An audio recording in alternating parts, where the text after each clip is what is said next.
Hello, my friends, and welcome back to the Lost Art Project Veterans Voices. I'm your host, Andrew Cox, and today you just saw him, and I took him off the screen, but he's back. He's back for part four. That's John. But before we get into the episode, are you enjoying the podcast? And make sure you hit up the website. That's the Lost Art Project Veterans Voices.org. Go check us out, see what we're all about. We are a new nonprofit, so if you can help us out in any way, it'd be much appreciated. Big shout out to the Till Valhalla Project out there doing amazing things. If you haven't seen them, go check them out. Even if you have, check them out again. I'm telling you, they're an amazing organization. You can find them at tillvalhallaproject.com.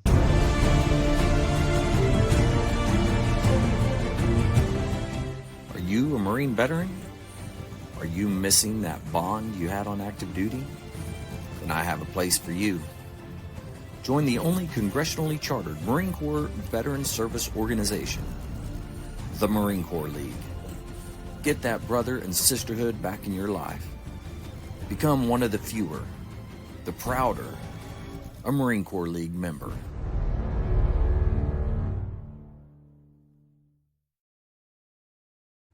All right, here we are. John is back once again. I'm excited. Like I said before, I crack up laughing the entire time you're on here. I truly appreciate that. So you tell one heck of a story, and you have to get that written down in a book, and so everybody can see it. Well, actually, that book is probably 75% finished, and I got to that point in 2010, and then I went to a drill instructor reunion for Pensacola drill instructors who were training future naval officers. And at the end of that reunion, a lady by the name of Joy Stone Emanuel, who was a part owner of a photography studio, and they took all the photographs for graduation, commissioning, first salutes, first enlisted salute that they received, and had 35 years of history. And they were shutting down and retiring, and nobody wanted their archive of 35 years of film. Wow. Yes. And so she brought 2 milk crates. It was filled with nothing but 8x10s of class photos and drill instructor team photos. I said, stop. She said, take whatever you want. I said, stop, Marines. If that's the only picture in that sleeve, you will not take it. I will take all of these and scan them because they should not be lost to history. And absolutely, the majority, probably 80% of what she brought or had available was nothing but film, that the negatives that you would use to produce photos. So imagine the thousands and thousands of negatives, and we had those going back 35 plus years. So wow. The Navy Museum in Washington didn't want it. The Navy Museum at Pensacola didn't want it. So I held on to it and transferred it from Tennessee to, actually took a trailer and made a trip to go collect everything from Pensacola, and took the back end of a huge SUV and a trailer to get it all home. And I put it in my basement for several years until I moved to Florida and came across a lady who was a aviation officer candidate school graduate. Her name is Jill Green, trained in class 0585, which is the 5th class of 1985. And her drill instructor was Gunner Sergeant. Man, I can't believe I just lost his name. His first name is Robert, and Bowling, last name Bowling. And, and no one calls anyone by their first name. It's either their rank and then their last name. Right. He was had set the record for the most classes. We would refer to them as platoons at Parasan and San Diego, but there they call them classes. And he had trained, as I recall, around 23. Wow. Yes. And now, again, remember, we don't take just one class from beginning to end. We'll have a class in the first week. We'll have a class at the midpoint, a class at the near graduation time. So we're bouncing around from class to class to class. They don't do that anymore. And I'm glad that I had that experience of doing it, because it's a lot more fun to have 3 platoons than 1 platoon. Right. So, I can see how that would be a little bit more fun. Yeah. Yes. And then from the movie Lone Survivor, which is about the book Lone Survivor, Marcus Luttrell was the lone survivor. And then there's 3 people on his team that were killed. And Mm-hmm. one of them, and I can't believe I'm drawing a blank all of a sudden. This must be the early onset of can't remember shit. But he was a Medal of Honor recipient, and he stepped out and used his personal phone to make a phone call to get backup support. And that's when they launched the 2 helicopters to come out and rescue them. And unfortunately, one of them received the RPG in the back end and killed everybody on board. Right. Man, it's going to come to you I can see his face and everything, but he was in that pile of negatives. So imagine. Oh, wow. That was thrown into the landfill, which is where it was heading. And so now I made sure I pulled that out and had a well annotated Medal of Honor recipient, Navy SEAL. Wow. And Now, do you still have all that? no. So in Oh, okay. 2015, Jill Green, 5 years later, Jill Green drove. She was working at the museum part-time at Pensacola. And Got so it. Okay. she had learned that I had this collection. So she said that she would take it off my hands and bring it back to the museum archives. So it's been at Pensacola Nice. for 10 years.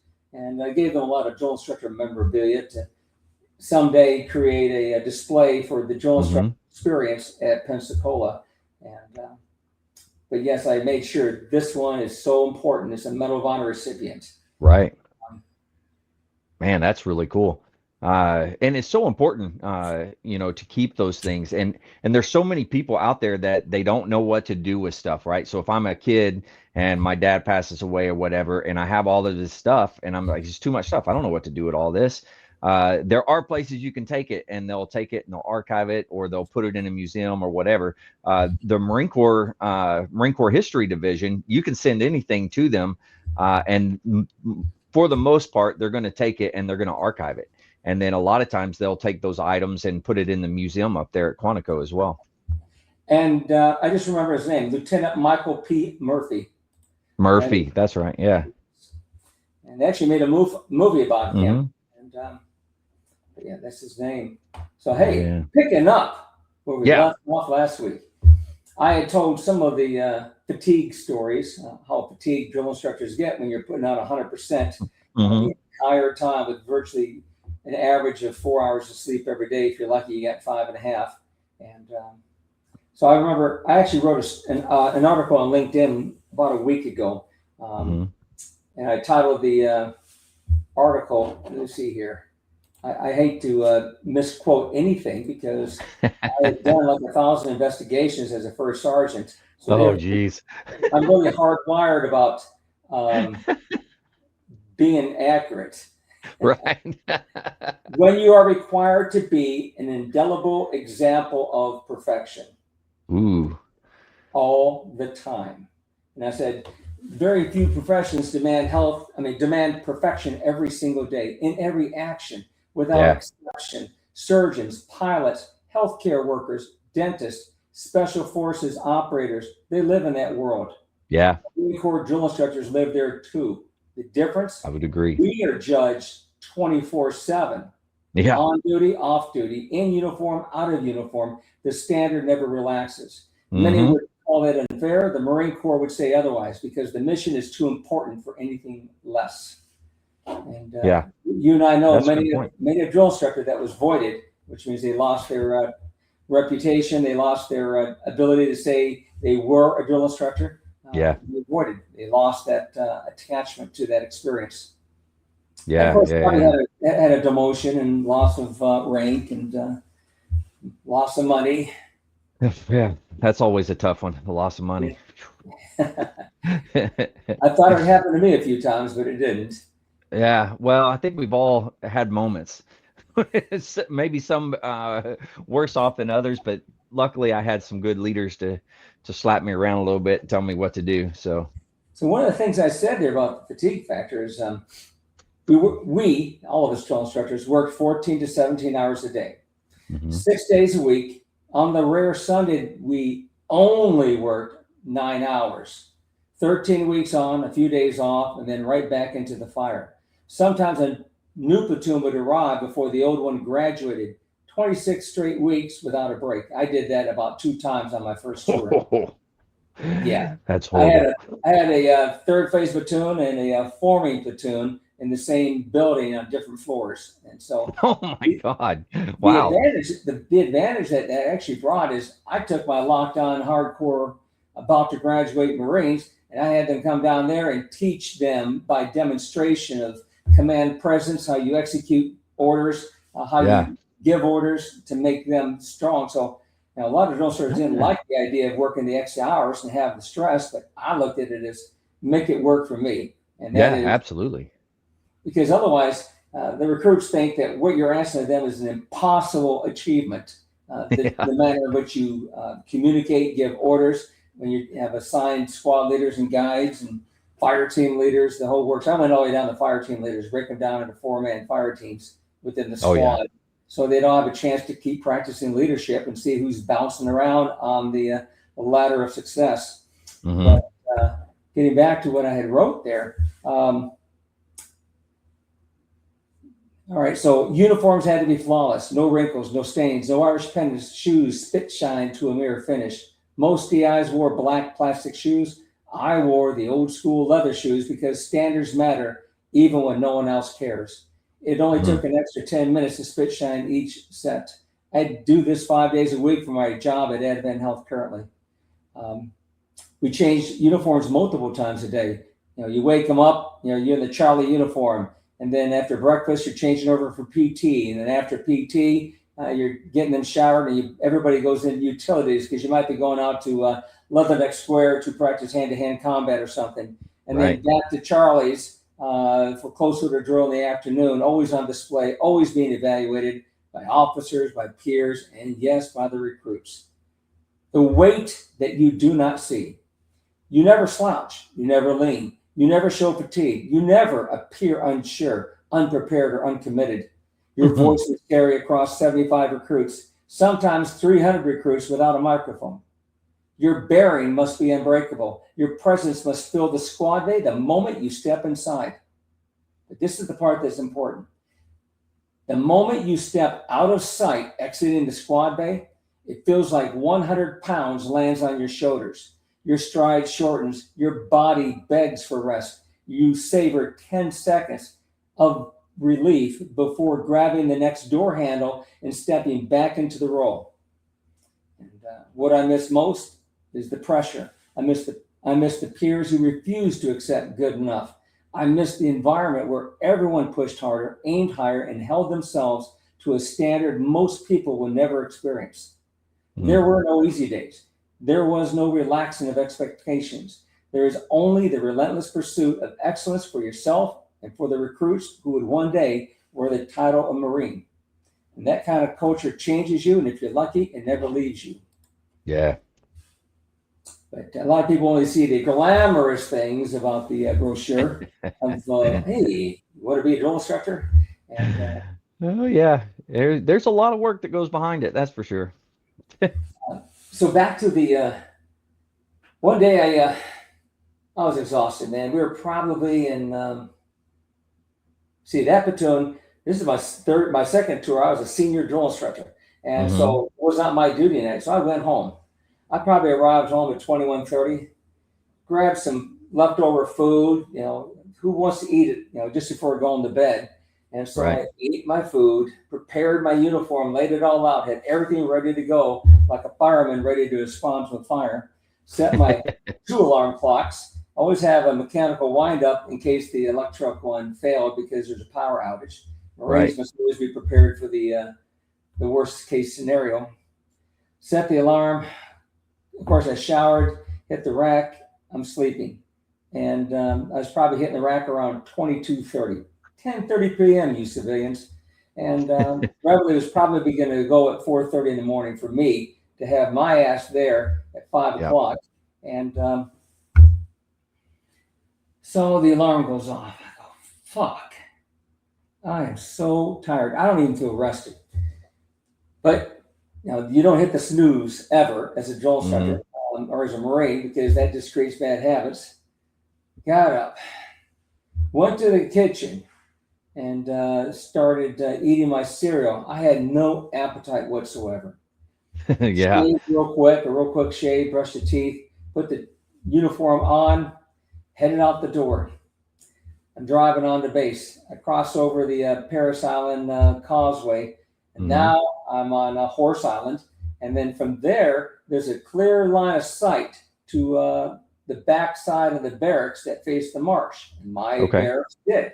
I was on third deck and of Alpha Company, and it was facing the marsh. But what I noticed is nobody has their lights on, none. And it's like 5:05 in the morning. And I thought, son of a bitch. And I'm the senior. I don't have to be there at 5 o'clock, right? Yeah. So I'm concerned, worried, and pissed all at the same time.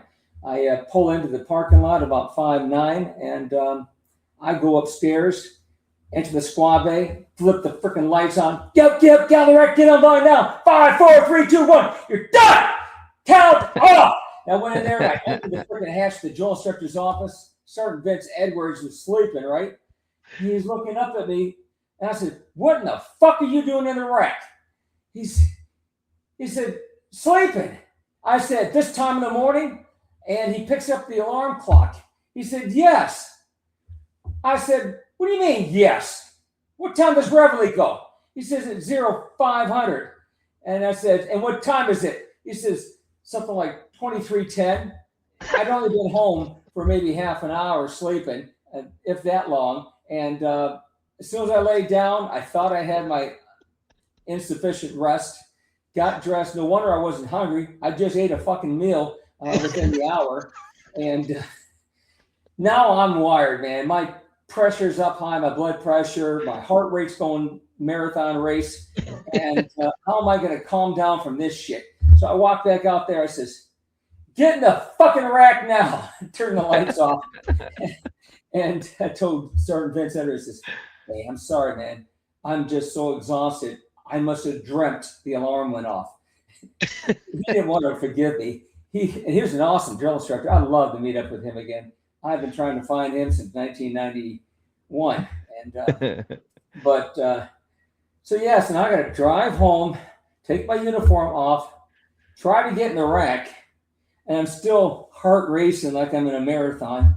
It was a rough day the next day because when that alarm clock did go off, I was probably lucky to get an hour of sleep. And I still didn't have an appetite. I just had 2 meals in the preceding few hours. That's a good story. Did you ever have any experiences like that? I definitely have had stuff like that. My biggest thing was driving.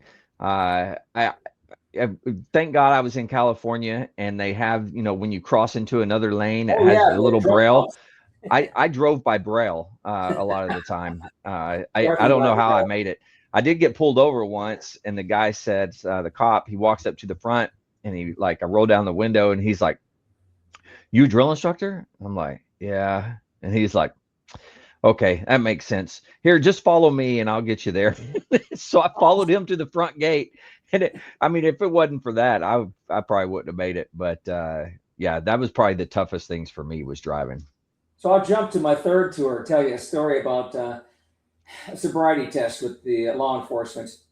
Okay. I was a geographical bachelor, so I was at, for those who don't know, that means you're not living with your family. So my family stayed in Beaufort, South Carolina. I was in Pensacola, Florida. And so about every 9 weeks, my wife or I would drive to one location or the other to have a few days with each other, then back to several weeks of separation. This time she was coming to see me. And so we were going to meet at lunchtime at a restaurant. I gave her the information on how to get there. So she had just arrived from town, met her at the restaurant. I had left the battalion at OCS. And I was in my Charlie uniform. That's what we wore almost all the time at OCS. And there's a drawbridge. And it was a beautiful afternoon, man, like maybe 13:30, 1400 in the afternoon.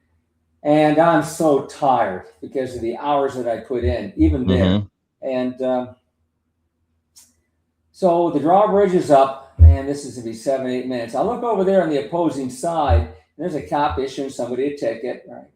So I thought, I'm going to roll my window down so I can put it in park, and then I'll hear when the people start, getting ready to leave.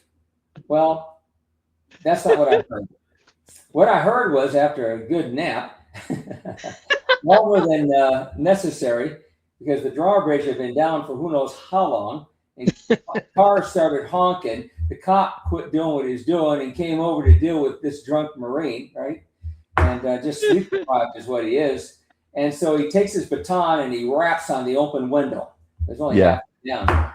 And he had to do it a couple of times. I started to realize, hey, wake up. I look up. He says, turn it off and get out of the car now. And so he's angry that a Marine in uniform, campaign cover and all, is intoxicated.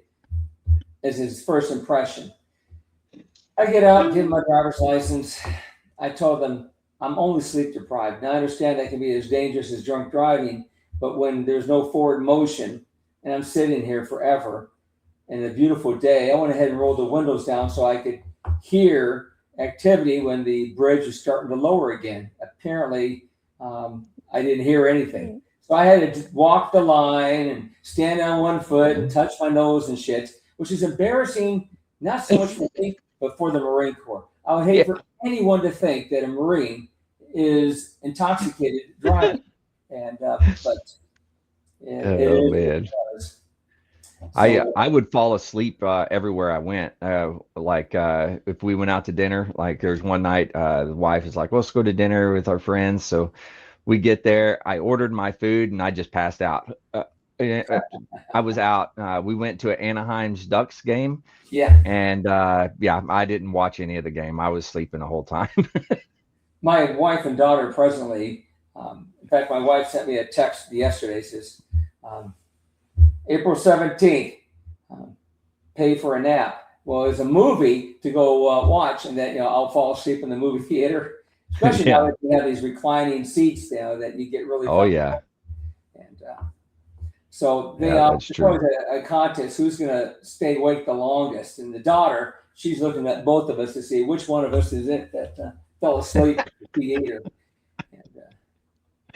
Oh, that's good. So things that happen. So I remember what a horrible recruit I was. I was not motivated. I needed a place to stay, kind of like the movie Major Payne, the comedy. Yeah. He gets kicked out of the Marine Corps, and says, "I got to." Remember, they just simulated the movie Apocalypse Now. He's laying on his bed, and the ceiling fan's moving, and he's intoxicated. And I got to get a job. Well, I was that kind of a recruit, and didn't get properly dressed. Didn't wear my road guard vest when walking fire watch. Didn't get fully dressed. Reset the alarm, not the alarm clock, but the wall clock, to make it go faster forward. And that resulted in drill instructors getting awakened a lot earlier than they should have, because the squad leader, the last one, has to wake up the drill instructor at a certain time. And so all that kind of shit didn't go over well. And, but then I find 6 years later, I'm a drill instructor. I thought, I'll never allow another crouch to come through this organization, ever. I am the gatekeeper. I'm going to ensure the standards are enforced, and I'm going to look for these turds because I know the type of things they do. So what I did is I had WD-40. Now, I don't know anyone who's ever used a full can of WD-40. Do you? A full can? No. No, neither do I. They get lost. I lose it before I can use it all. Exactly. So I had a small one, and I still didn't use it all.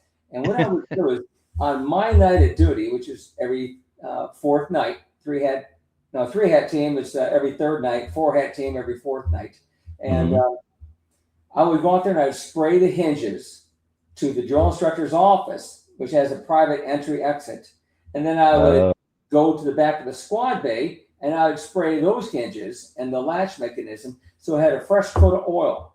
I'd do this when the recruits were somewhere else in academics or making a head call or something, because I play games when they're sleeping. And so what I would do is I would set my alarm clock with a very low volume to wake me up at a minimum an hour and a half to 2 hours later. And then I would do it twice. So on my duty night, I didn't get a full night of sleep. I got interrupted twice. I would wake up twice. I'd be in my PT uniform. I would open the blinds, the little ghetto blinds, the mini blinds. I'd see where the recruit was. So the fire watch, when he was near the far end, I would go out my door, lights never came on. And I'd run down the side, come up the rear staircase. There's a porthole in the back.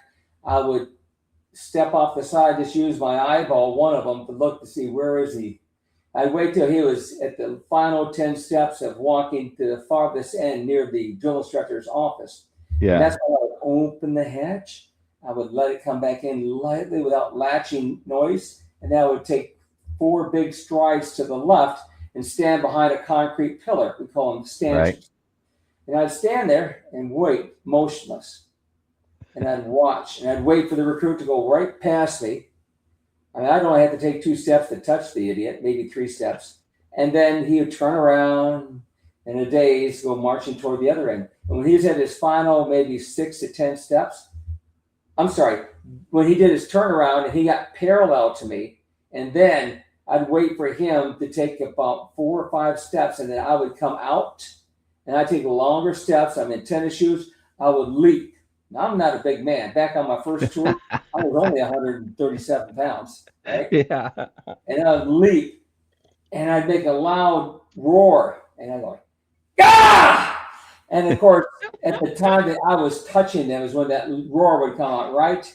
And they would collapse. No matter how big they were, they would collapse to the ground because they were so terrified, not expecting to be attacked. And of course, the other thing would work up.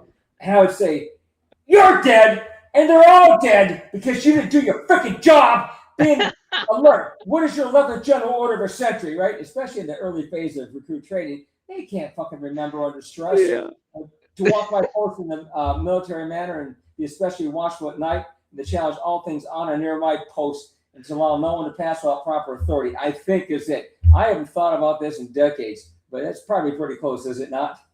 Yeah. No, that's it's accurate. Yeah. Yes. And so what I would do is that 2-hour fire watch became a 4-hour fire watch. I'd go up there. I said, you're taking the next fire watch. And so then I'd cross that name out and put his name in there. And then I would come out sometime in the next 2 to 4 hours. I would do the attack again, either on the same individual or somebody else. So when I had duty, they knew it was going to be a rough night. And maybe one time I'd do it 3 times, and usually I'd only do it 2. And occasionally I'd only do it once. You know, they'd be, fuck, you didn't come. And I'm sure they all talk to each other to crouch. You know, they should remember I was pretty fucking loud. And I also felt that 8 hours was too much sleep for them. But the SOP says 8 hours of uninterrupted sleep unless they have a fire watch or a rear guard. So when I put them in the rack, I give the final command, just, if I remembered. Otherwise, I'd let them fall asleep in the position of attention. And so then I'd grab a rifle, and I would stand on the quarterdeck in front of the mirror with only illumination coming from the exit sign and my office with the door open, right? And I'd stand there in front of the mirror. I wouldn't say nothing aloud. I would just take the M16A2 service rifle, and I'd practice the manual of arms. And they would hear that rhythm, and they would hear that, and they'd be thinking, son of a bitch, doesn't he ever stop thinking about close order drill? He's practicing. I'm going in front of the mirror, checking my position, and they knew exactly what move was being executed because they heard it enough times. Yeah. You hear the sound of that weapon crushing bone and soft tissue. And so they get about 20 minutes on the light, 30 minutes on the long of manual of arms with me on the quarterdeck.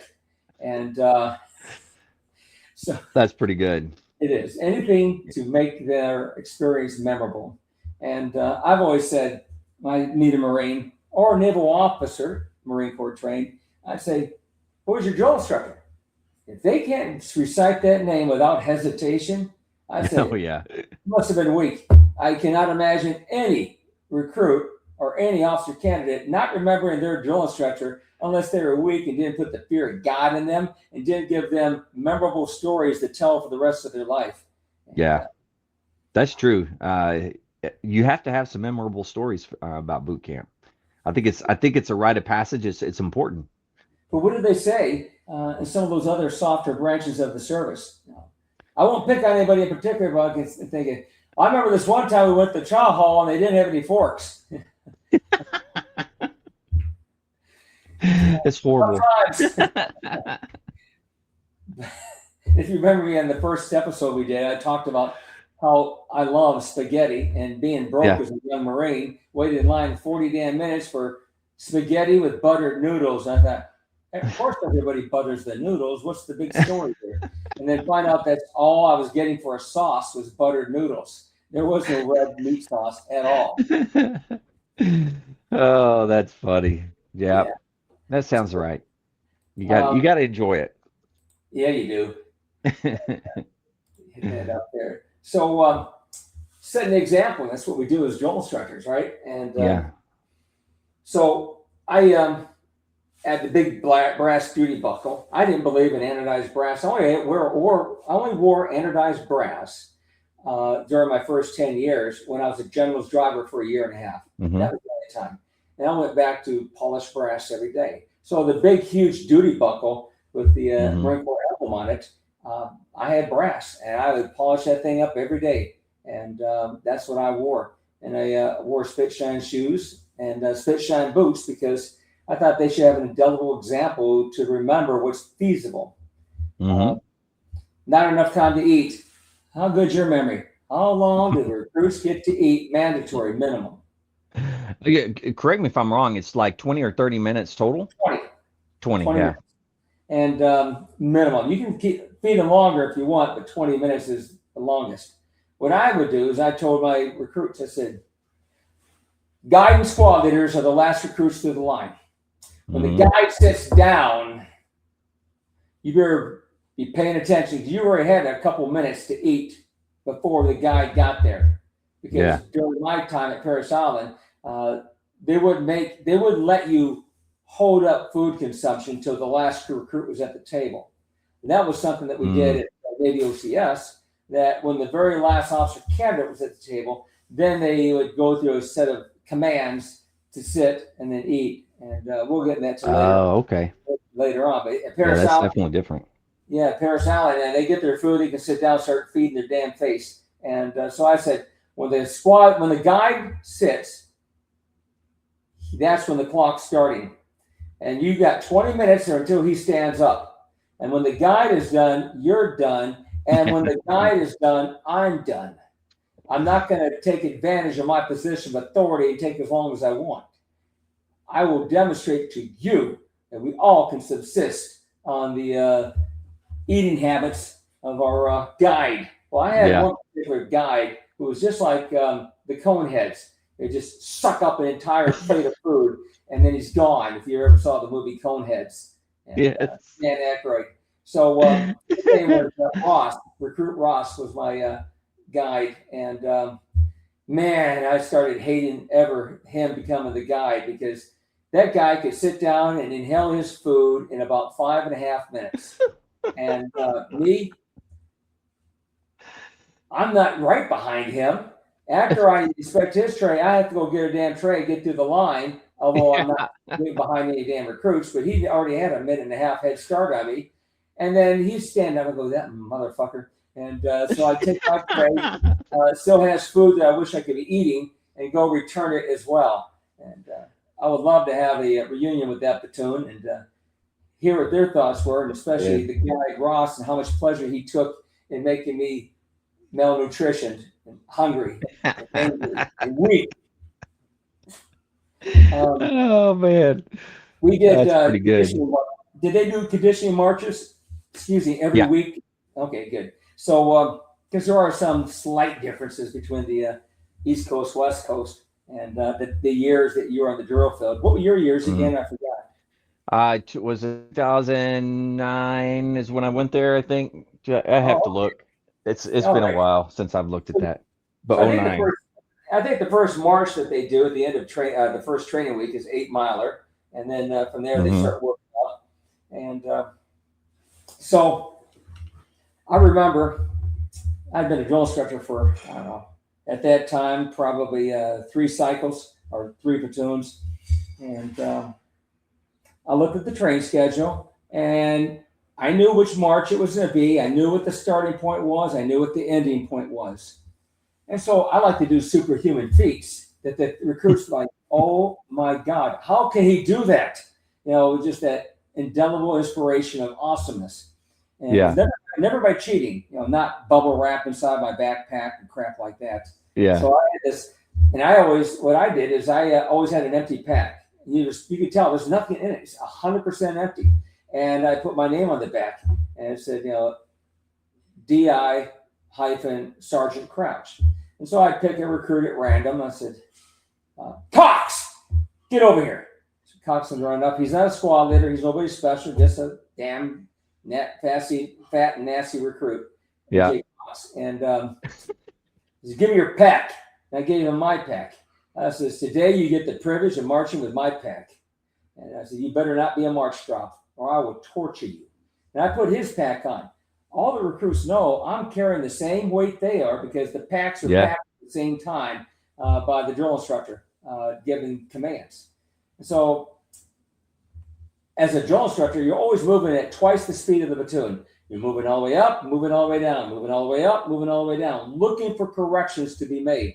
All you do is run your mouth, exhaust yourself, burn calories, and you're fatigued. They may have marched 8 miles. You marched 9.5 easily. Yeah, based on true. that.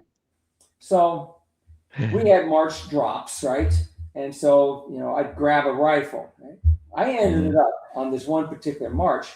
I bit off more than I could really chew. I had 2 packs. Now the packs on average were 34 pounds. So I got about 68 pounds on my back. Remember, I'm 137 pounds. Wow. I have a rifle. I have another rifle. I had, I think, 4 rifles or 6. I can't remember. I think it was 4 rifles. Oh my God. And one pack on the back of my neck sitting on top of the other pack, right? I did this because I thought we were down to about a half a mile. Yeah. And at that point, I kind of wish I'd waited till I had an eighth of a mile, right? But all I can do is stay pace with the platoon and not become a march drop. I even had a squad leader, I think it was, because I was near the front, offer to take it. He wanted to show leadership, carry some of that weight. Yeah. I said, oh shit, get back in formation. And I wanted so bad for that fucking pack to be gone. And those rifles. Well, we get to the stopping point, and we're going and going. And this reaffirms what all of those jokes out there about freaking first lieutenants in the Marine Corps and second lieutenants.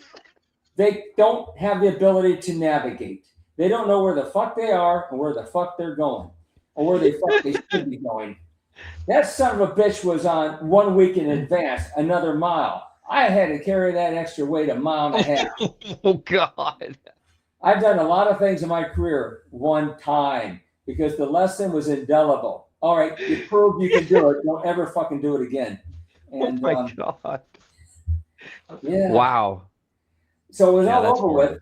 His name was Lieutenant Ballou, I think. And we ended up getting court-martialed and thrown out of the Marine Corps. Oh, dang.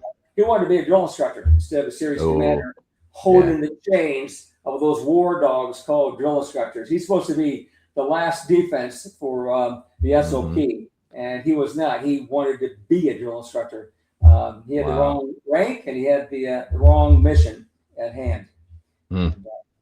So, yeah, never ever try to be Superman. But I didn't learn my lesson. I had similar experiences, just a different physical task in my career. We'll talk about those later. So,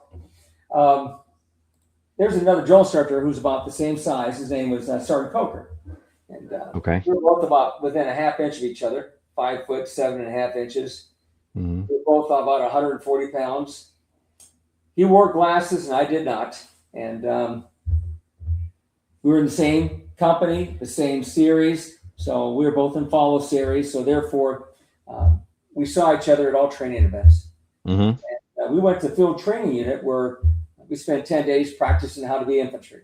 And the class that particular afternoon and early evening, was going to be NBC, nuclear, biological, chemical warfare. How do we react to a nerve agent, to a blister agent, to a blood choking agent? Right.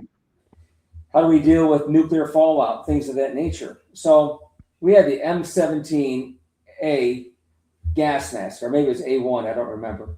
And that was a 2-filter mask, one on each side. But you couldn't change the filters by holding your breath. You had to remove your mask to disassemble it and replace the filters.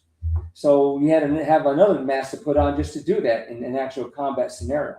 So the way it was taught, and the arrangement that we had, the field training unit instructor that was going to give the class had 4 platoons in bleachers, in a box formation, and he was in the center, giving his period of instruction about the A1 mask, the M17A1 mask.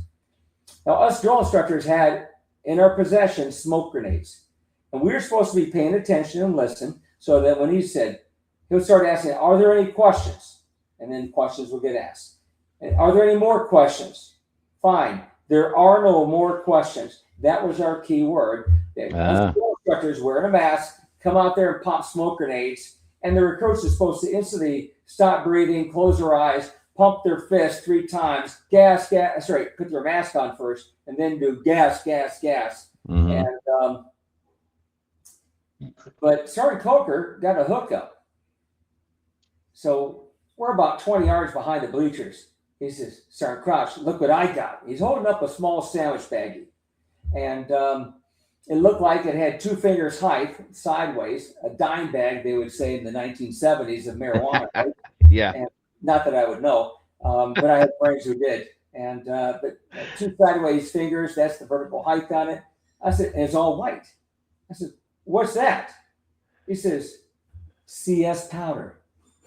He says, let's spike the grenades. Oh my God. Yeah, I'm all over that, right?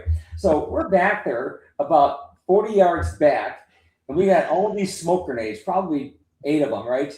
And the other drill instructors, they don't want nothing to do with what we're doing, right? Yeah. So we unscrew the fuse assembly, and then we dump in a good tablespoon of CS powder. Oh my gosh. The grenade, and then we put the fuse back on and set that one in a different pile, and we start going through it. After the second one, Sergeant Coker stops me and says, "Hey, shouldn't we have our gas mask on?" I said, "You fucking pussy. Oh God. You're afraid of some freaking CS powder? It's not even burned yet. It's still in its original form. And for it to be hazardous, it has to burn."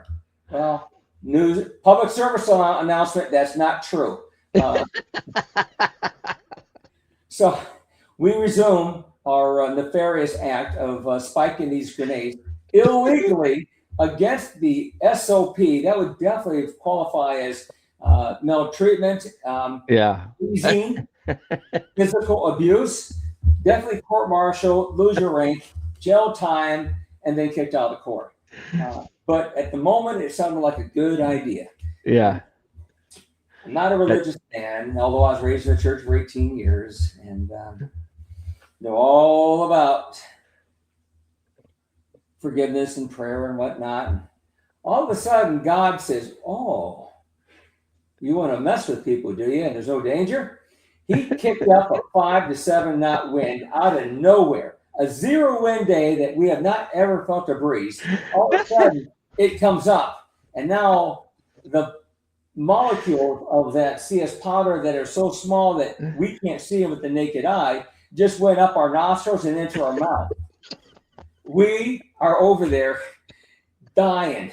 Our body is producing, it's going to dehydrate itself, trying to flush this chemical out, because that's what happens when you get a chemical that's dangerous to you in your body or in your nostrils or in your mouth. Yeah. It floods it with saliva, with mucus, anything to flood it and get it out of your body. And so we're over there, our heads hurt, we get headaches like you wouldn't believe, tears, snot coming out of our nose because it was up there and it's producing all this liquid and it's trying to flush. So now I got snot coming out of our nose. We get all cleaned up. We get our masks properly done and clear it and resume our nefarious act of spiking smoke grenades with CS powder. And then it was like, oh, if we got smoked, they're going to get smoked. And of course, we got other gloves because those smoke grenades get hot when you hold on to them. You really shouldn't hold on to them. And so we out there and pop it and wearing a mask in front of the bleachers, and we're spraying them in the faces and whatnot, so that they can get a feel for what it's really like to be around CS. That instructor that was giving the class did not know that we had spiked the grenades. There was a different field training unit instructor that was close friends with Sergeant Coker that hooked him up, and we had planned this about a day or two in advance. So wrong instructor. The recruits are dying because they believe that the smoke grenades that we have already have CS powder in it.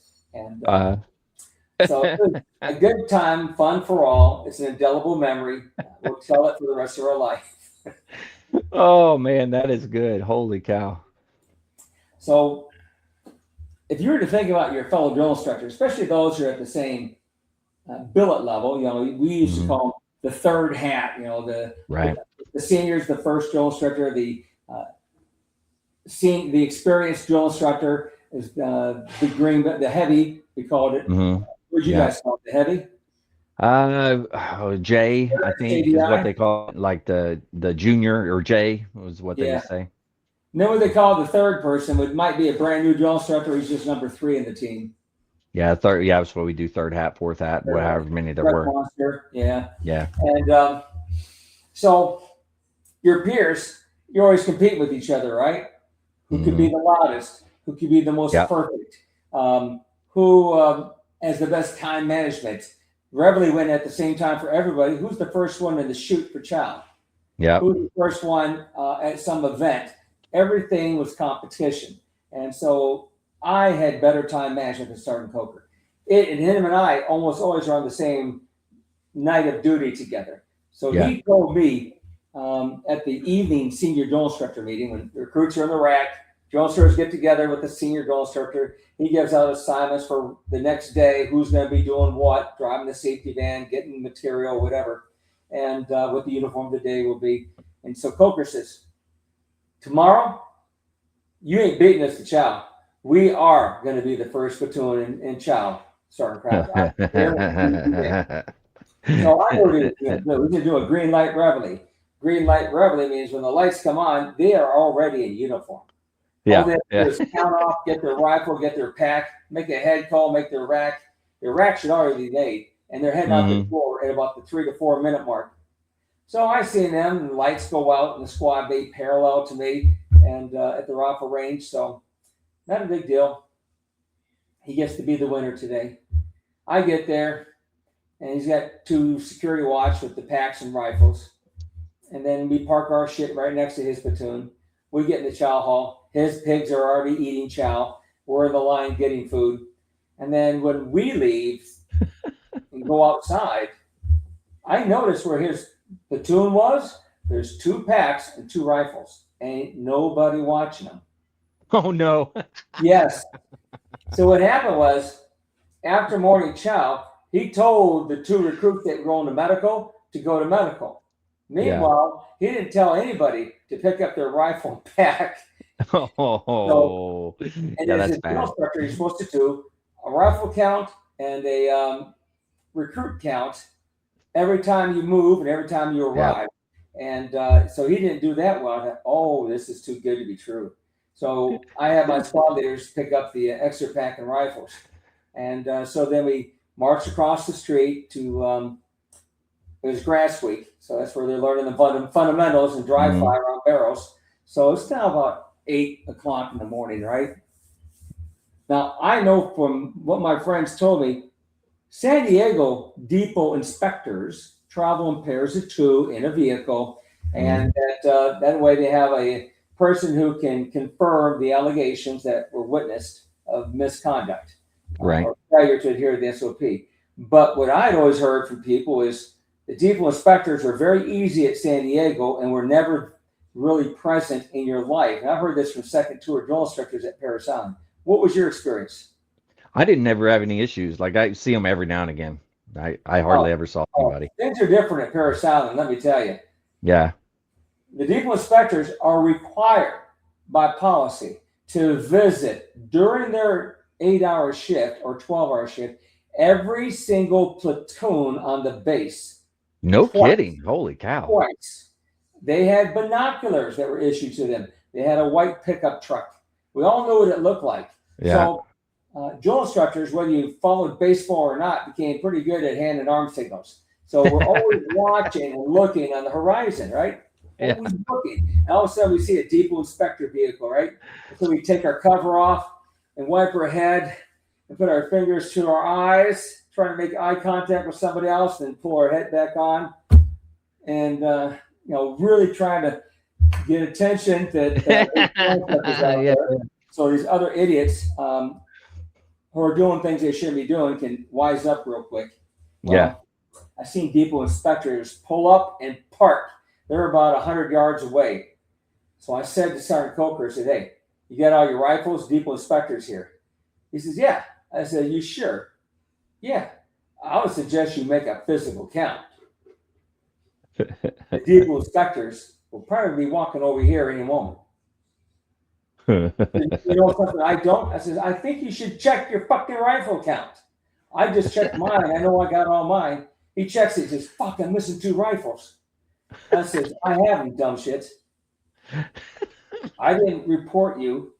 I didn't call in an SIR. I didn't tell military police to lock down the base. I have the rifles. You owe me. All because of your racing to get ahead of me and to beat me to chow. You didn't cross the T's and dot your I's. So I'm sure he never did that again. And, oh man. Yeah, that'll give you a pucker factor for sure. I mean, now I was on the parade deck itself at Parris Island, which is not as big as your parade deck at San Diego, but pretty damn big. And so we're doing closer to drill, and I went to stand over by the bleachers for a minute, and I see a freaking rifle laying in the bleachers. I thought, you can't be freaking kidding me.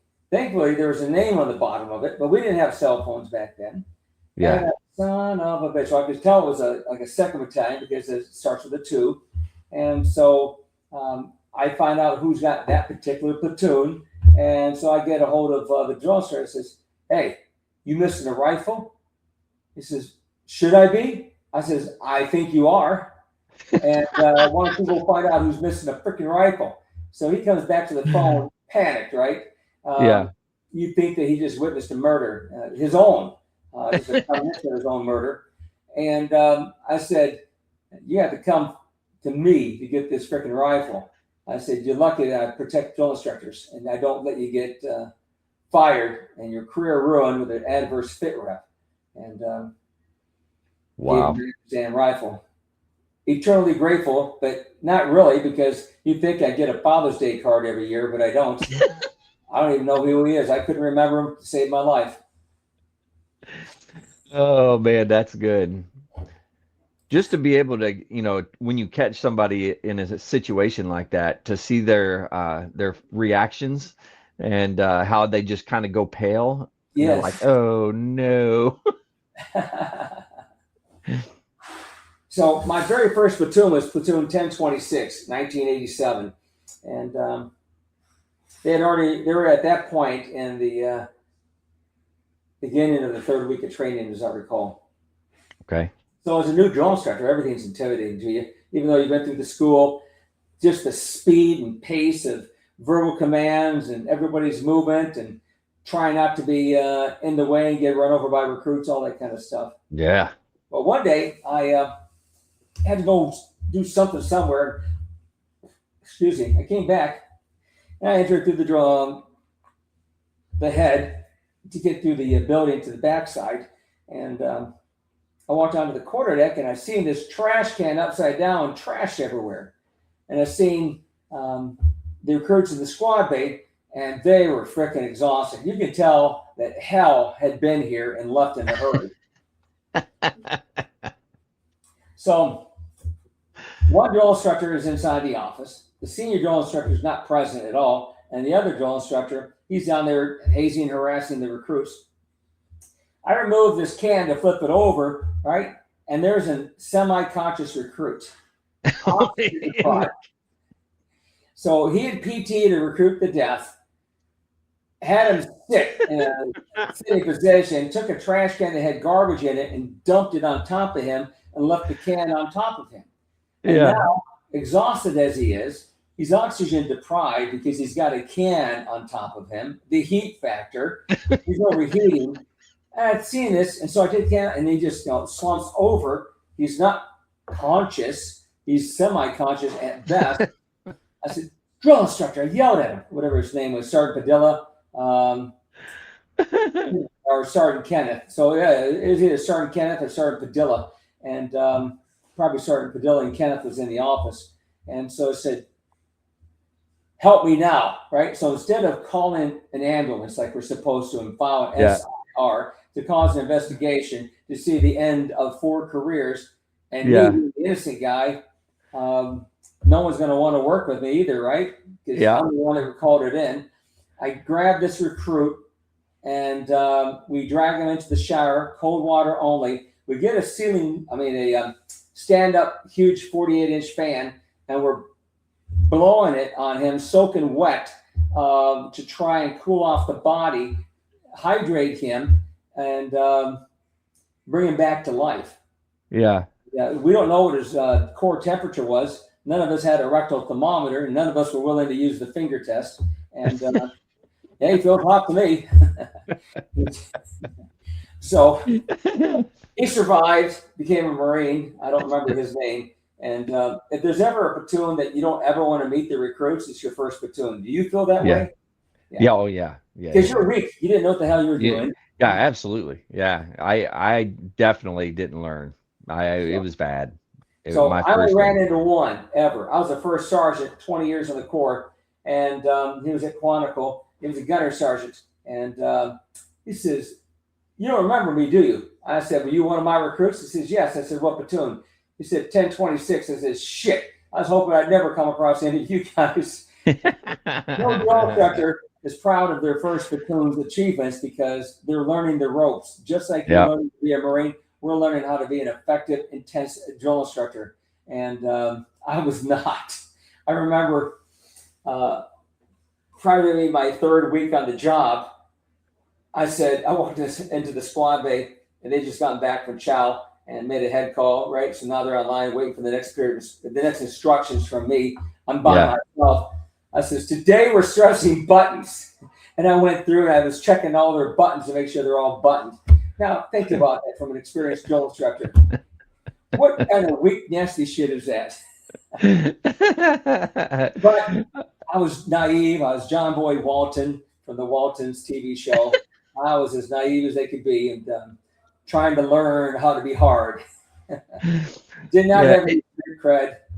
That is not I guess a learned habit for most people. To be mean, or not mean, but to be hard on presence and intimidating. Who's in charge? The HMIC or that motherfucker in charge. HMFIC. The way I used to interview all the security officers at my previous hospital. Security was one of the departments that wrote up to me. So I want to know what their life experiences have been. Some from law enforcement, some from the military, some from retail, and some from corrections. What I found as a pattern is those from corrections I had the most problems with. Because in corrections, you have to have a command presence that you're always the alpha in the space. In security, healthcare security, you want to maintain a secure environment, but you want to do it from a customer service perspective. Right. Yeah, that makes sense. You don't bring that alpha male persona unless it gets to the point that it's about to become violent. But if you're from the correction side, any challenge to your authority is met with that ingrained, I've been doing it for 7 years this way. This is how I respond, and so it was always a precarious situation. Hiring somebody from corrections that had been in corrections for several years. I can definitely see that. Change their persona to one of customer service. People are there typically on the worst day of their life that year. They're either visiting somebody who is in the emergency department, maybe going to die or having a heart attack or accident, shooting victim. Or just sick as hell. They're stressed out. They had to leave their job. Do they get to keep their job? Their boss is a prick.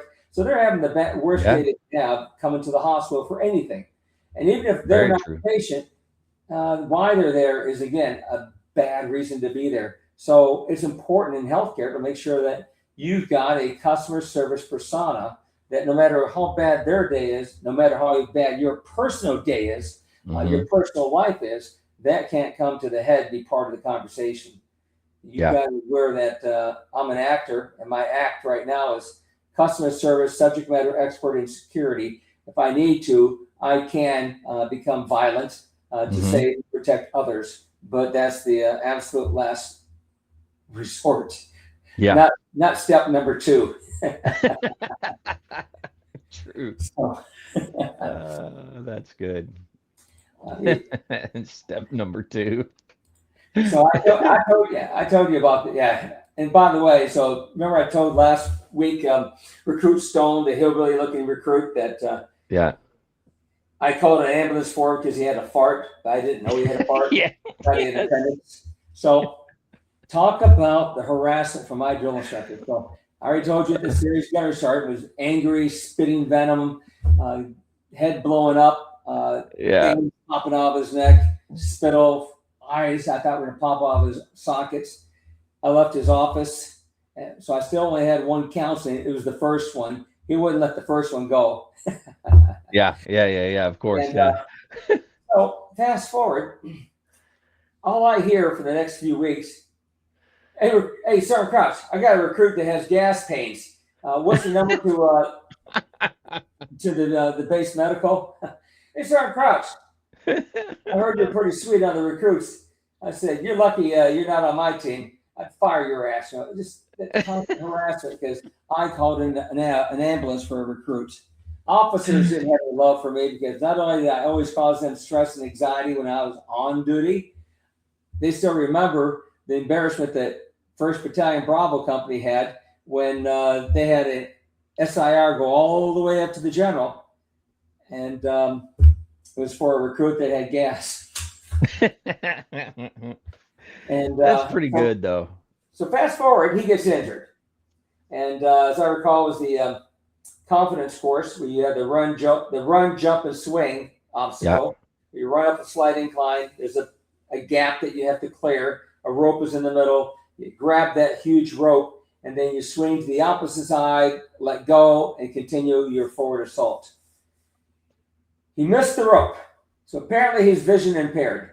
And so he ran up the incline. He went to go get the rope and never got his hands around it, but his shoulder impacted that 2x10 that was sticking up on the opposing side, the downhill ramp, busted his collarbone. So now he's in medical for 6 months. He's finally cleared to resume training. I've forgotten about Recruit Stone. I never was the drill instructor type that would go visit recruits at MRP or PCP, physical conditioning platoon, also known as pork chop platoon. Yeah, that's right. They're just gone. In fact, when I did mail call, I'd call out their name, Cox! And the whole platoon would shout, dead, sir! And so we do remember your name at mail call. So if you're still getting mail, you know that one goes in the pile of rejects that has to be redistributed and find its way to its rightful owner. Empathy was not something that was part of the Marine Corps leadership traits. Did you know that it became a leadership trait and we now have 15? What? Yes. Oh, 15 leadership traits. They didn't check with us about that. Hey, let's take our 11 principles of leadership and 14 leadership traits and let's add another one out there. So now, did JJ Ty Bucko with an extra E? And the E is for empathy. So that came out, I think, last year. When someone told me this bullshit, I went and checked online. So that just happened. Wow. Yeah, it did within the last year or so. They obviously did not include us old timers for input. No, they didn't do a memo and send it out. I got no memo on that. So if we ever get challenged on stolen valor, wearing a hat and we got a sign out there, vets hungry, need food, and what was your MOS? 8511. Bullshit. What was that? Drill instructor. No, it ain't. 9911 there, asshole. Now, we don't know that they changed it to 9911, which they did like 15 years ago. And and then you'd say, what's how many leadership traits? You'd say 14. Bullshit. There's 15. And There's wife, always been 15. Yes. So yeah, I've actually had dreams like that where, for whatever reason, I'm back on active duty now, right? And this happened the first 10 years I was retired, and no one wanted to hear what I had to say with all my experience, and no one wanted to hear my stories, and nobody believed the things I said, and it was like a stolen valor thing because we were at a huge disconnect in what was happening in their world versus what happened in my world during my era. Did you ever have any stressful dreams like that? I have had a couple. Usually mine, whenever I had them, it does go back to drill instructor time, though. I don't know. I mean, that was a stressful time, anyways. But a lot of them would be like, "Oh crap, I've got to get the platoon to this place," and I'm like, and there's so much stuff going on, and I'm freaking out trying to get them there. But I've had that a couple of times, but not too often.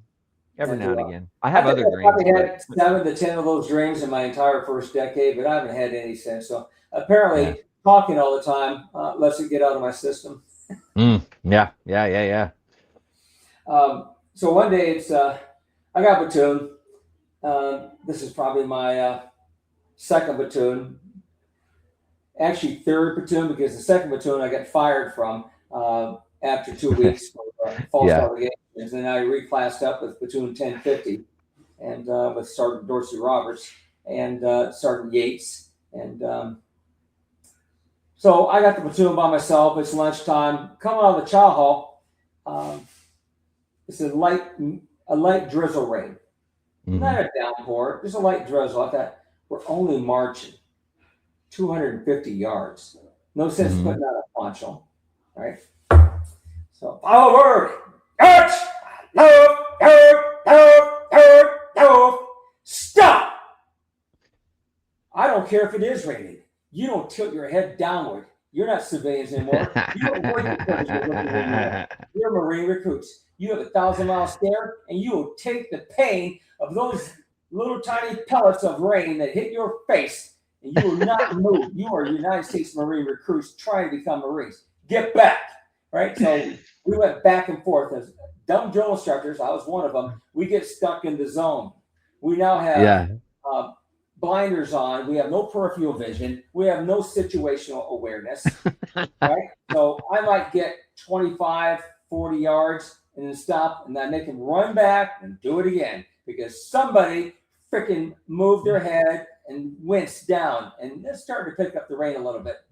I said, put your ponchos on now, right? So I got the ponchos on, and then we did a couple more times, and then it stopped raining. Well, I left the ponchos on. So now it's like a sauna in South Carolina in the summer. Yeah. And I said, it's fine. You all are going to convince you're going to drown. I'm going to prove to you that you're not going to drown. In fact, I'm going to drown proof you. Right now, everybody look up to God. Right now they're all looking up. Higher. He's up higher in the sky. Get that head tilted back. Good. Now open your mouth like a seagull. And hit their mouth open. You will not close your mouth. You will not respond to my commands. F, step, touch. So now they're taking 15-inch steps going forward, looking at God, and they're marching with their rifle and sling arms. And so we're really getting into it. They're not drowning. So far, no one's passed out from water intubation. And so I keep going. I'm now 100 yards, 150 yards, 200 yards. Wow. 20 yards. And then I can see him up there. I decide to look around at my surroundings. Captain Harley on the steps. And he curls his finger, and he's got a pissed off look. I know what that looks like because he's given it to me many times. He's the one that busted me for having my boots unbloused on my first night being alone with the recruits. So he curls his fingers out and said, square yourself away. Right, so now they square yourself away. And I march forward. I march up to the steps. I salute. Good afternoon, Captain Harley. Sergeant Crouch reports platoon 1050. Training day, 35. Count on deck, 68 recruits present. Currently engaged, returning to the squad bay after lunch meal. And he says, "What are you doing?" I said, "Sir, dishing out discipline." They kept looking down at the ground because water was hitting them in the face because of the rain. I told them repeatedly and had them give them the opportunity to redeem themselves through going back to the starting point to do it without looking down.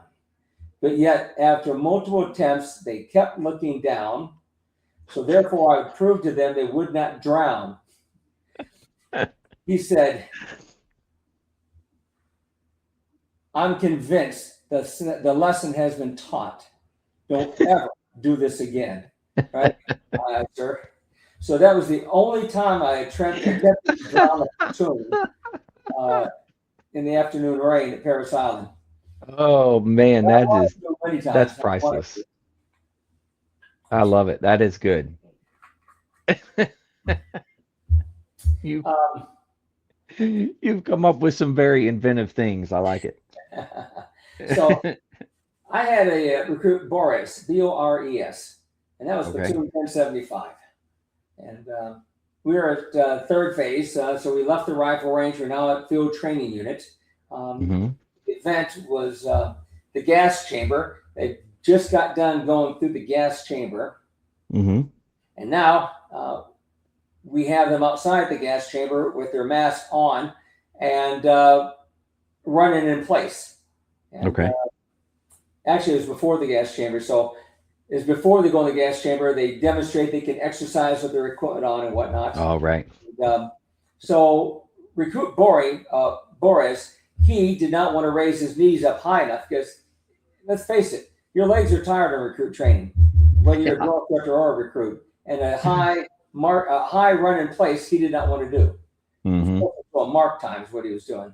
And so I came up there and I started screaming and yelling at him, get his freaking knees up. And his flash suppressor on the M16A2 service rifle went up into my eye socket and hit the top underbone of my eyebrow. Oh. I saw stars. I've never been knocked out. I used to box. I know what being all gray is. I know what seeing stars is, and I saw stars, but I was out on my feet. The pain was immeasurable. I did not know the damage that was caused, but I had superhuman strength. And I grabbed him from the second squad and I pushed him through the third squad, through the fourth squad, and behind fourth squad was a huge oil tank for a personal heater for that building, and slammed him up against it. And I had my left hand on the gas mask soft area underneath his chin, choking him. And I took the right hand and I ripped his mask off, clenched into a fist. And at the moment I was about to deliver a punch, and this would be the first time I ever punched a recruit, I saw the biggest white eyes on a black man I have ever seen. Captain Harley was about 1.5 feet behind him. I pushed him through the ranks up against that thing, ripped his mask off, and was going to punch him. And the only reason I didn't is I saw his face and I realized what I was doing. And I says, "Get away from me now." And then, "Come here." Right? He's got that angry "come here" finger. And so we went about 20 yards away. What in the hell did I just witness?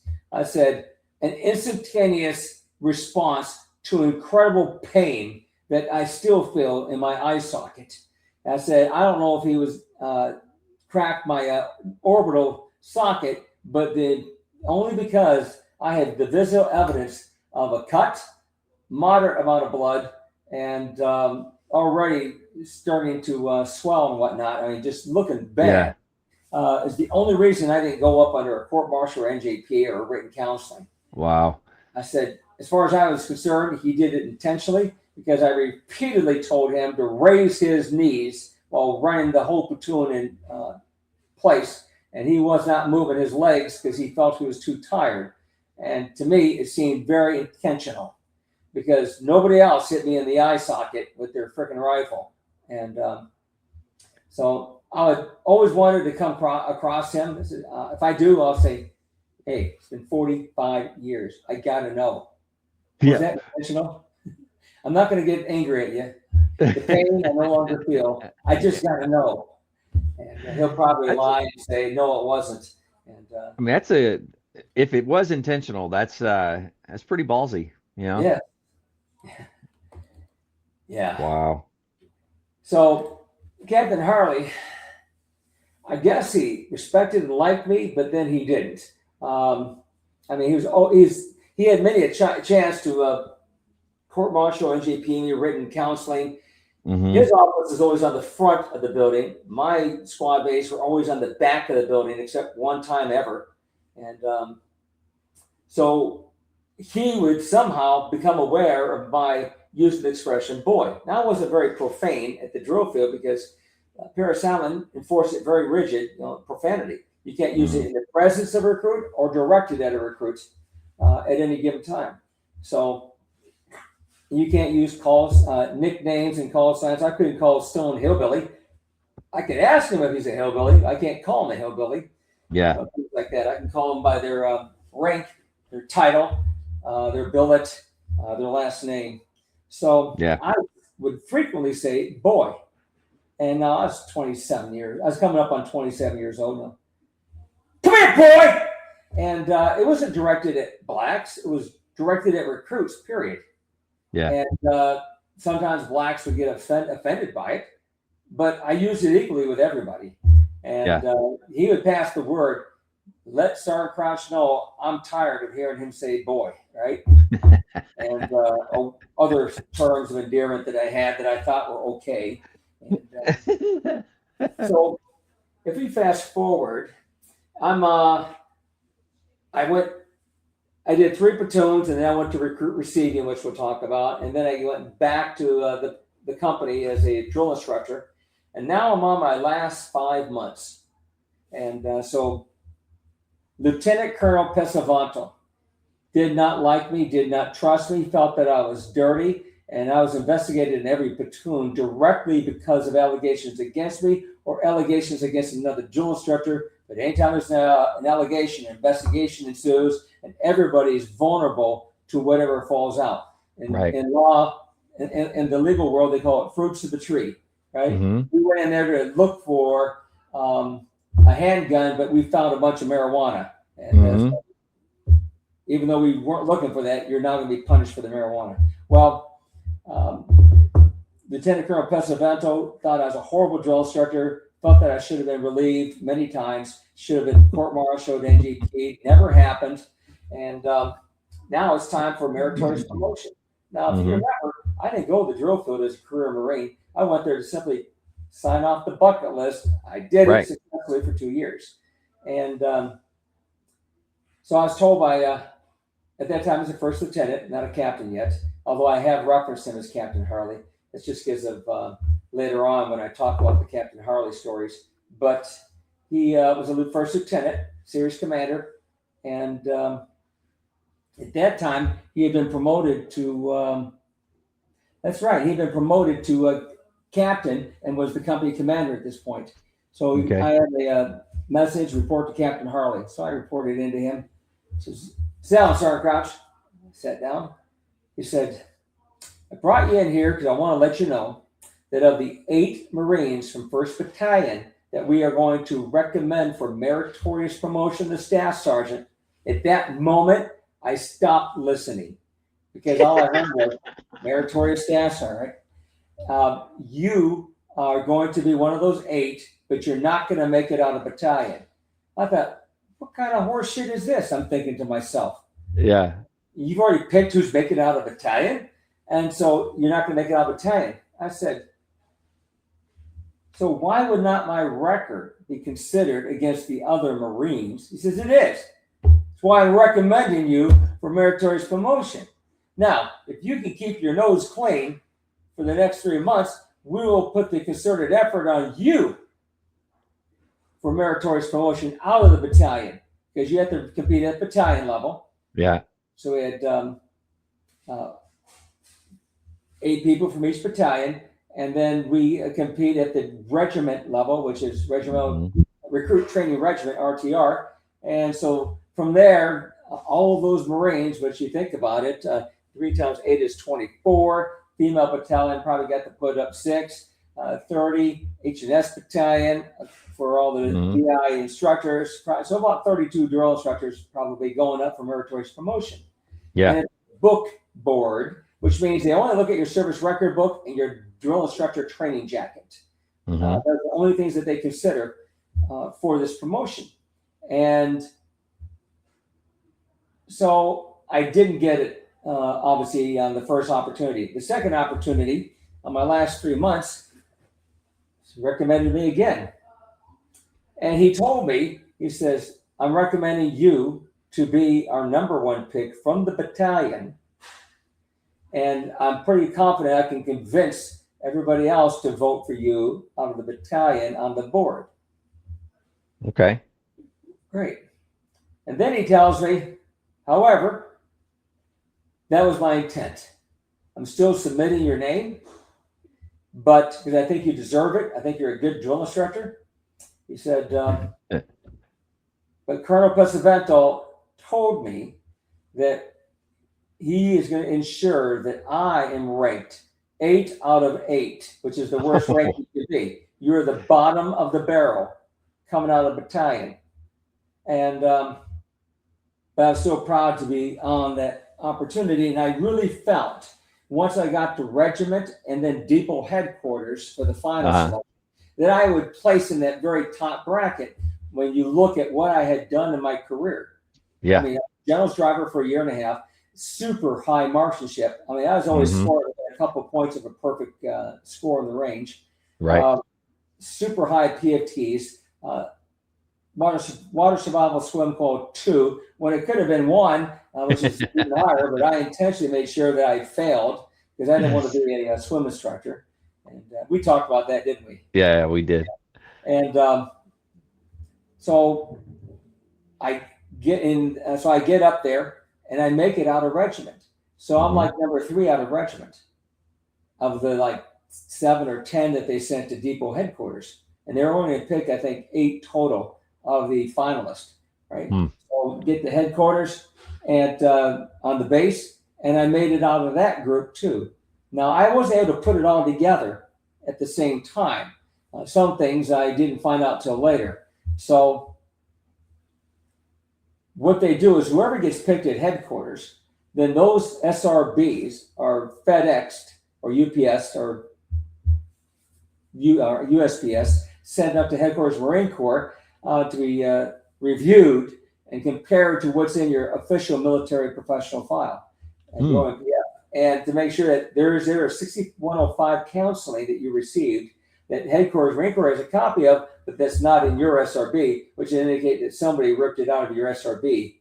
Right. Didn't give it for others to see. Maybe they went ahead and reforged a page 11 on your SRB to show things that are favorable to you and not disfavorable. So I knew I had a clean record. I had done, at that point in my career, probably every MCI that you could do for leadership up to advanced staff NCO course. Oh, wow. And later on in my sergeant years, I did everything up to the commands. See, I did the commands.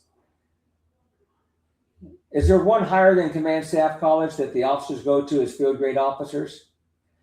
Warfighting. There's one or the other. I'm not sure. But it's the one that's for lieutenant colonels and colonels to take. I didn't do that one. I did everything enlisted, everything for the officers, all the way up through their leadership schools, and just to make myself as competitive as possible. So I'm sure that type of record book placed heavily on me. Fast forward, I'm now graduating my last class. My last platoon at OC at Paris Island. Okay. And platoon 1077. I was a experienced drill instructor, the second in charge. I was angry as hell that recruit Patrick Shields was going to graduate as a Marine. He was 17 years old. and he had the maturity of a 14-year-old. And I still remember his horrible face to this day. And some people say, you got to forgive. Okay. I'll forgive, and I'll tell you why later on. But I won't forget. And I hope to never forget. And I told him on graduation, I said, I'll tell you right now, don't you dare bring you, your recruiter, your family, anybody that you know that's coming here to see you to talk to me. I want nothing to do with you and or people that know you. You understand? It makes you want to vomit that you're a graduate of the title Marine. So get on the parade deck, go do the parade. Senior drill instructor dismisses them. They're now officially Marines. Everyone's hand slapping and whatnot. I'm happy. I'm shaking hands with the parents and the recruits that they're now the Marines. I was proud of that. I had something to do with their Marine DNA. And because I've always believed, stamped on the forehead of any Marine is trained by Crouch, right? Even in aviation, I did the same thing. Trained by, boom, you represent me in your performance as a plane captain. And so I noticed he must have been as popular as John Boy Walton. He had the damn whole family clan up there from wherever they came from. There must have been 12 people surrounding him. So proud. His damn recruiter, who, as far as I'm concerned, is a disloyal Marine. He sent somebody who was not mature enough to be in the Marine Corps to the drill instructors. And we're all there. Jane Fonda, you remember that name? Yeah. And Tom Hayden, I think, was her significant other or close friend or whatever he was. Mm-hmm. But part of that whole hippie peace culture, coexist, none of that crap. And that's what his father reminded me of. Okay. And I'll tell you why in a moment. So I kept hearing, Sergeant Crouch. How often did the brand new Marines still call you Sergeant Crouch? Drill instructor, they say drill instructor Sergeant Cox. They wouldn't say Sergeant Cox. They say drill instructor Sergeant Cox, right? Everybody calls you by your title, then your rank, then your last name. Now this turn, we're on talking terms already. We're peers. And I keep ignoring him. It has now become painfully apparent that at a distance of 10 feet, I am intentionally ignoring him. Yeah. So I turn and I look at him. I think to myself, why did he not follow my instructions to not introduce me to his family? So I walked over there. I said, yes, what is it you want, Private Shields? He says, I wanted to introduce you to my family. I'm thinking, you son of a bitch. So I'm looking at them all. And now they all have worried looks on their face because I don't seem warm and happy like I did with these other people. Yeah. The ones that earned the title Marine. And so I looked at everybody and said, hello, folks. I'm Sergeant Crouch. I was the experienced drill instructor for this platoon. And you're a young Marine, graduate today, and you should be very proud of them. And in fact, this is my last platoon. And so I'll probably never see him again. Shields, what's your MOS going to be? Back then, you knew what your MOS was, even open contract. He said, supply. I said, okay. You going aviation or you going ground supply? He says, I think it's ground supply. He says, well, we'll probably never see each other. I'm aviation. I'm going back to work on jet fighters. This is my last platoon. And then the little girl, probably 15 years old. So how did he do? Yeah. I'm thinking to myself, you got to be kidding me. I'm a truth teller. And unless being investigated, it just didn't happen. But I'm a truth teller in life. And I thought, why was I asked this question? This is just a nightmare, disaster train wreck that's happening. I said, you should know. He wrote letters home and y'all had recruit graduation. I mean, you had recruit liberty with him yesterday, right? Yes. Y'all spent about 4 hours touring the base and talking stories? Yes. Well, you should know from the stories how he did. And then the dad says, well, what do you think? I thought, man, why am I being asked these kind of questions? I said, what I think is irrelevant. He met the Marine Corps standard. He passed all the required events. He earned the title Marine. And you all should be proud of him and help him celebrate today. And he knows what I think of him. And so the father says, well, I want to know what you think. I said, what I think is irrelevant. It's not my standards that have to be met. It's the Marine Corps standards. I said, he met those standards. He's a Marine. Enjoy him. Show him some respect. He may be 17 years old, but he wears the title Marine. Treat him like a man. Shields, you have a good time. Don't worry. If you fall off the straight and narrow path, there's a lot of NCOs that will keep you on the straight and narrow. Y'all have a good day. I turned to walk away. Get the hell out of here. So far, no profanity. Everything's professional and not warm and loving. I get probably 10 yards away, and I hear the pitter-patter of feet. I don't dare look behind me. Sergeant Crouch, Sergeant Crouch, Sergeant Crouch, Sergeant Crouch. And oh, God, it's obvious that I'm ignoring this guy. So I stop and I let him catch up to me. Our distance is now probably 40 yards from his herd. And I noticed Captain Lloyd, I think was his name. I could be wrong. But short officer, glasses, and a good officer. He's my company, one of my company officers. And so I noticed that he's been watching all of this. So he probably wants to hear what's going to happen as a witness. And his distance from us is probably 10 feet. And I said, what is it? He said, well, I'll never see you again. And I'll never have a chance to talk to you again. I want to know what you think of my son. I said, he must think to himself. I'm thinking to myself, he thinks he gave us God's best DNA to make into a Marine. That his DNA is so special that he wants to know and hear all those wonderful things and accolades that I gave some others, right? Yeah. I ain't doing it. And I said, what I think is irrelevant. It's not my standards that have to be met. It's the Marine Corps standards. He met them. Respect him. I said, did you ask him any questions yesterday? No. Really? Did you ask him any questions before I walked up in the ensuing minutes after graduation? No. How about the letters home? Did he ever write about his experiences with the drill instructors, how they are, how hard they are, what they think of him? No. Really?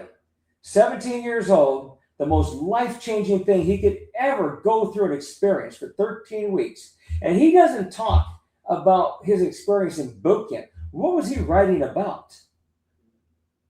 What was he saying in these letters? Well, I want to know what you think. I said, you want to know what I think? I don't think he deserved the title Marine. Whoa! I've never seen a balloon full of helium collapse as fast in my life. That thing was a flat balloon. He had no joy in his life. He was devastated, as though he witnessed himself, his favorite puppy, get stomped to death. That's the sad look on his face. And I thought, Jesus Christ, now I've crushed this guy's soul, right? I said, he's not the only one I feel that way about. If I had my way, maybe 25% of them wouldn't have the title Marine. They needed some more time to mature in boot camp. They didn't take the training serious. They weren't as loud as they should have been.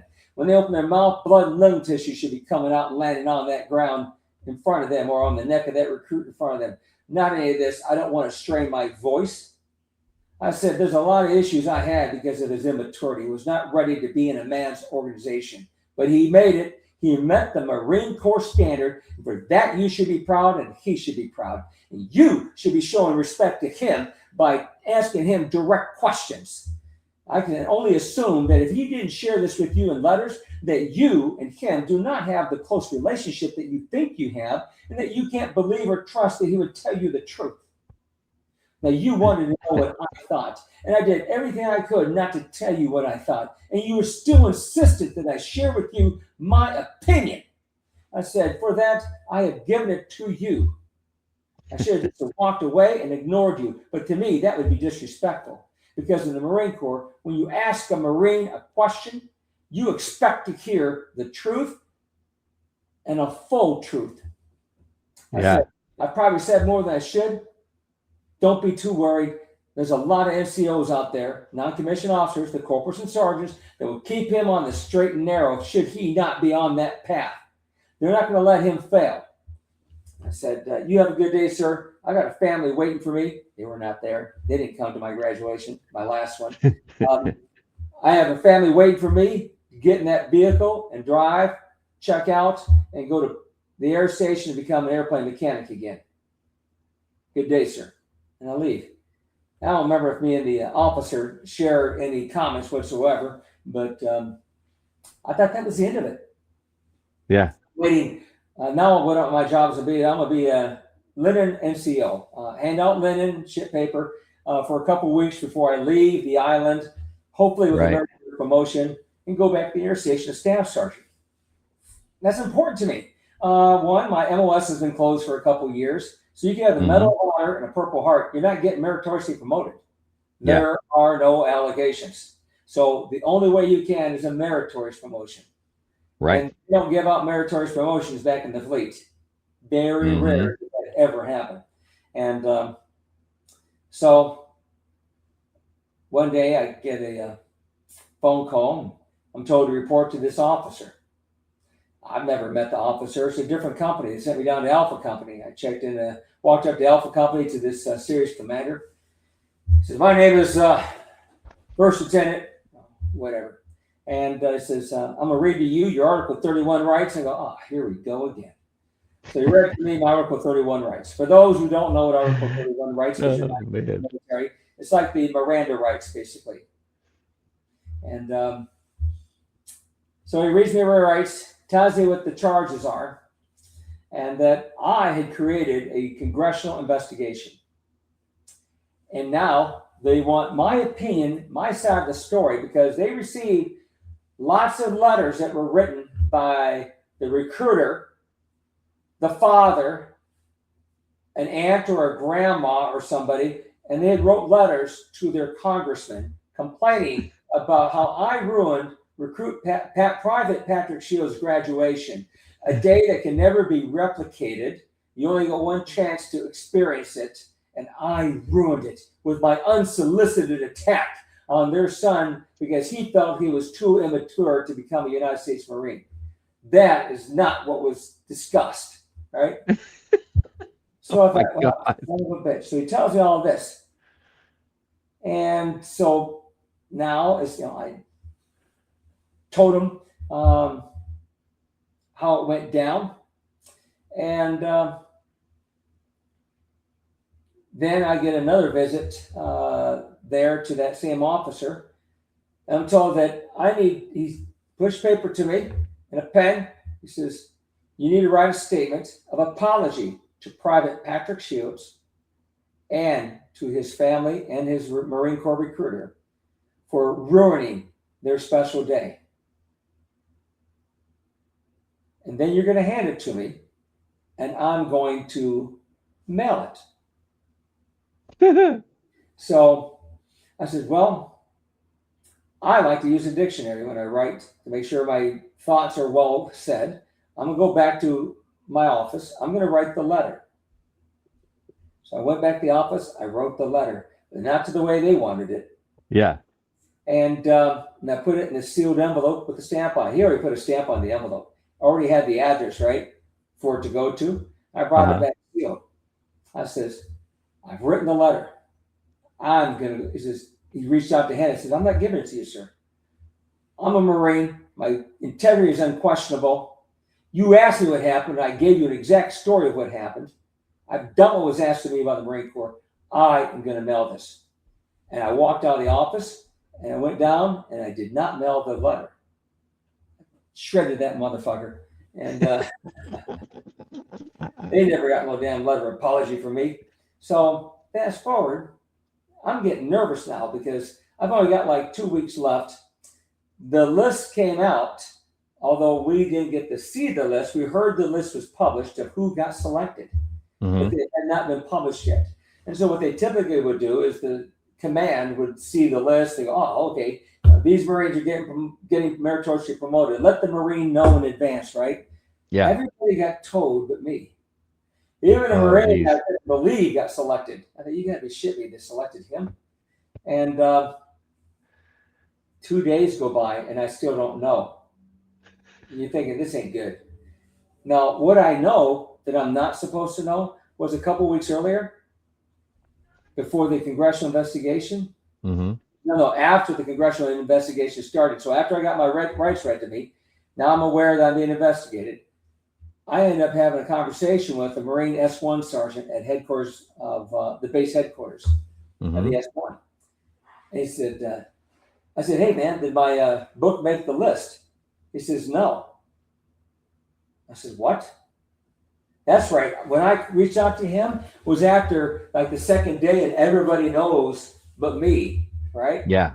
And so I called. I says, hey, you were there. Did my book make it out of headquarters? He says, no. You were in the winning pile, the pile that I was supposed to send to headquarters Marine Corps. But before I could get that pack of books in a box and shipped, a DI congressional investigation came in on you. So the general called the colonel, lieutenant colonel, and asked him, Lieutenant Colonel Pesavento, your drill instructor from Bravo Company, Sergeant Crouch, is the recipient of a congressional investigation. He's also in the pack that's heading to headquarters Marine Corps for final review for meritorious promotion to staff sergeant.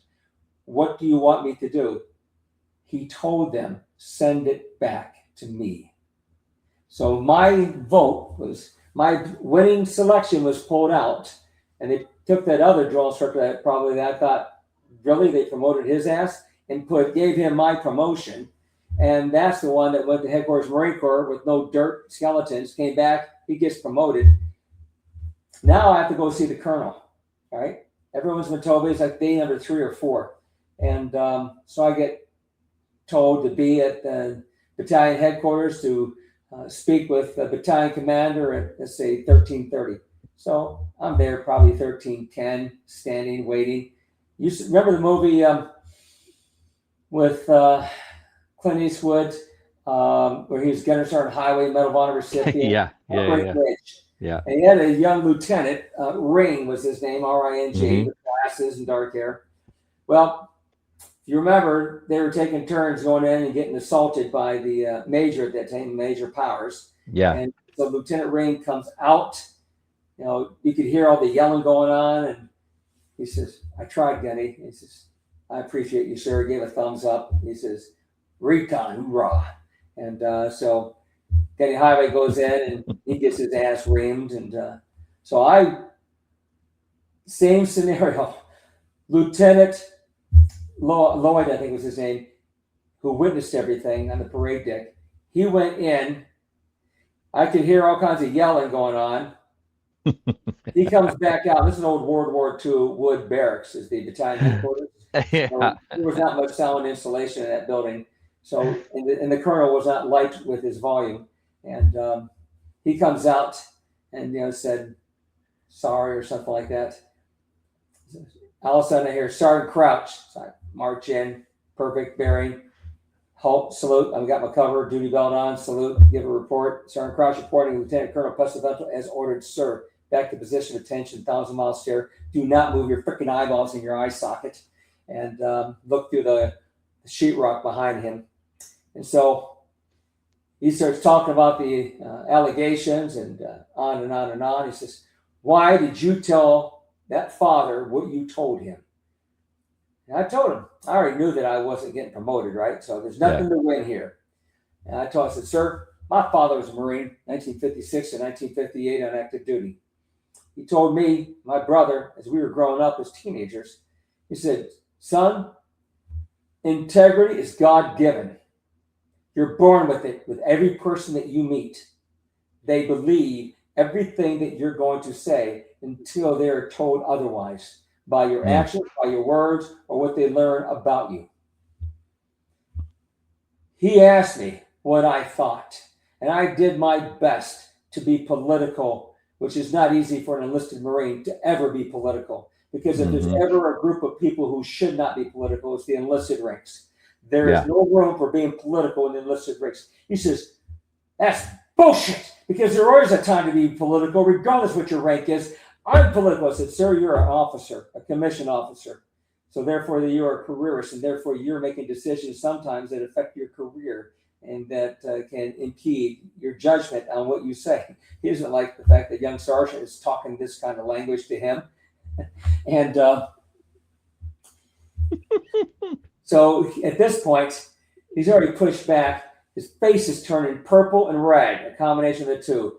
The thoracic area, the throat, there's a lot of purple, and veins are really defined like the Hulk. Spittle's flying out of his mouth. I can see it in slow motion, because anytime there's an intense moment in your life, your brain can record a shutter speed of a lot faster than 30 frames per second, maybe 2,000 frames per second. It's like slow motion. You see every detail of that spittle as it's flying across the room and landing on the desk or maybe on your uniform. And you can hear the sound of his ballisticness. And, so I kind of increased my volume too, since he wanted to increase his, but I always had a tonality of complete calm and cool, and but of confidence, incredible confidence. And so I told my father told me that Marines will always tell the truth when asked a question. I said, we're even teaching that in the history class for recruits, that the Queen of England asked someone if this is true, and she wasn't happy. She says, go tell it. She couldn't believe it. She says, go tell it to the Marines. They've sailed the 7 seas. They've seen everything. So we even teach that Marines will tell the truth on what they've seen. I said, I tried to lie and tell him that he should be proud of his son, that he graduated boot camp. He met the minimum standards. He's a man. He's 17 years old. Treat him with respect.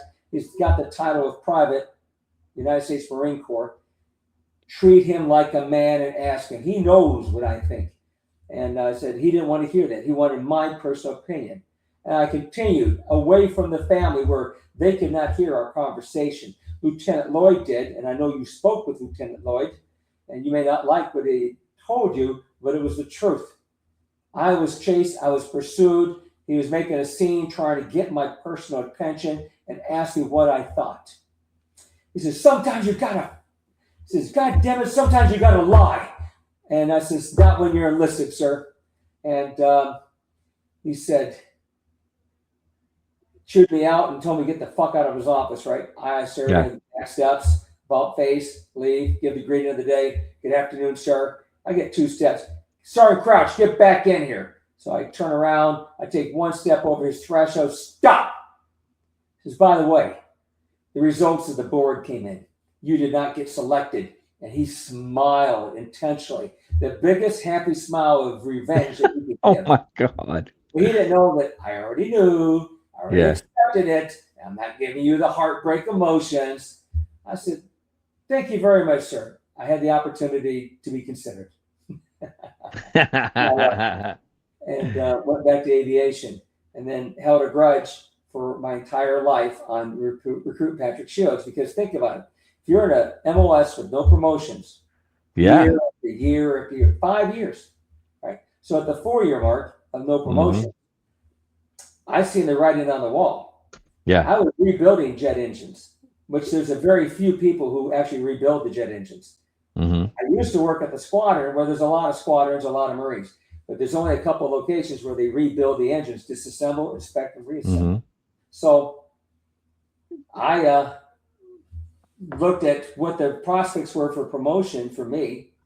For gunnery sergeants, it was like 240% overstaffed. For staff sergeant, it was like 170%. I thought, I ain't getting promoted. I'm going to be higher tenure and I'm out. Wow. Back then, on your 13th year, if you're not promoted to staff sergeant, you're forced out. Doesn't matter how perfect you are. And so I went and seen the career planner, and some people call them career jammers. I said, hey, I got to get out of this job. I need to go back to aviation. I said, we don't have the F-4 Phantom anymore. Can you put me in a F-18 squadron? So he said, yes, but you will not be considered for promotion in your first year of eligibility. I said, I don't care. At least I'll have a career. So I did that. And then the second year, I was considered for promotion, and there was openings in the aviation O-level, organizations level, squadrons. And I was number 2 in the Marine Corps, I think, for seniority. And, oh, wow. over that first month. But here's the thing. It cost me staff sergeant, climbing grade, and other future promotions throughout my entire career. Yeah. So that sucked big time. But in hindsight, what's the chances I would have got a second and a third tour as a drill instructor? Few Marines get to be a drill instructor. Very few get to do it a second time. Extremely rare to get a third tour.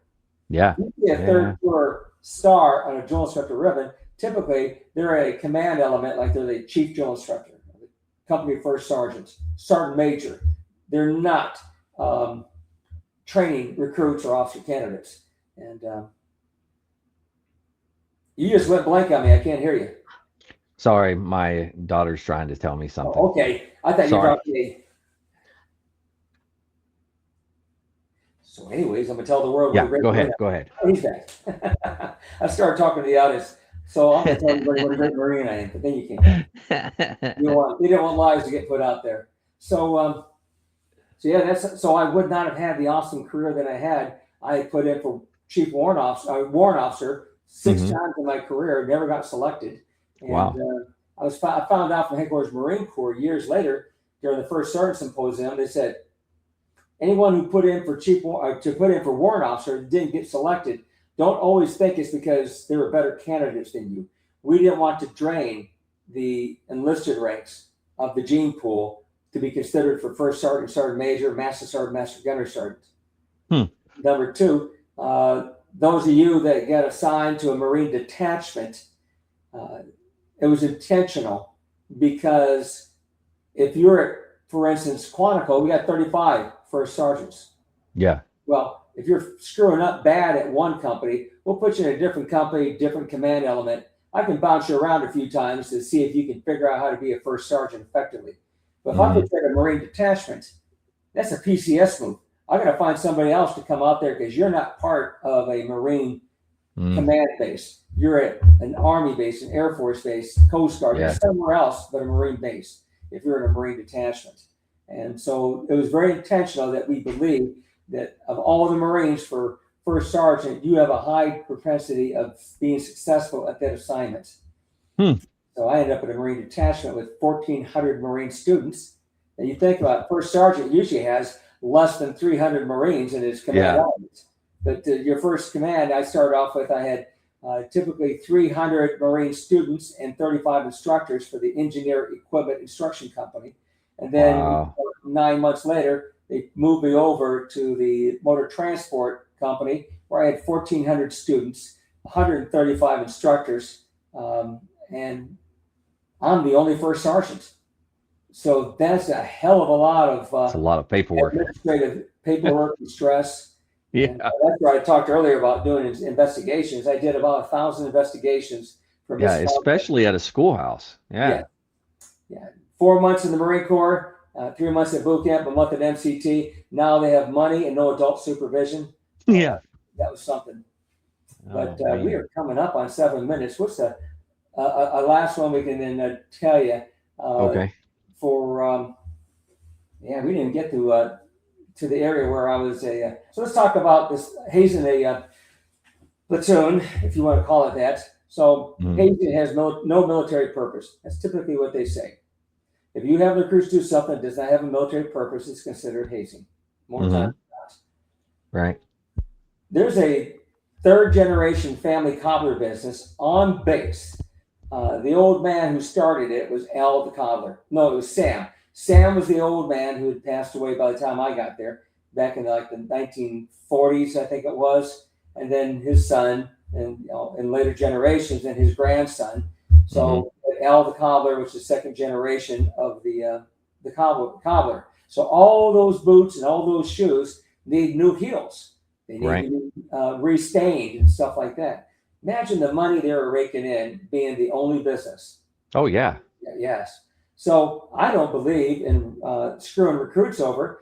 Some recruits don't set their heels down, and so there's very little wear on their heels. I may have 70 recruits. That doesn't mean there's going to be 70 pairs of shoes waiting for new heels to be put on. That's what other drill instructors did, because that's what the expectation was. Because Al was like the mafia. You go, hey, platoon 1075 is kind of light here. They got 70 recruits, but they only turned in 42 boots. Mm-hmm. Right? And all of a sudden, I got officers coming. I said, great. I'll get the command fly back there. Get your boots with the red dot now, because we paid a red dot on one pair of boots. So you have your red dots and your black soles. So that way, we tell them which pair to put on to do whatever event. So Right. one pair is always in better shape. So they went and got those red. Those of you who still have your red dot boots, get online now and hold them up and show them. I said upside down so they could then inspect. I said, please let me know which pair of boots should have made the box. Says because they are not worn 1/4 inch, which is the maximum wear on the heel. And Right.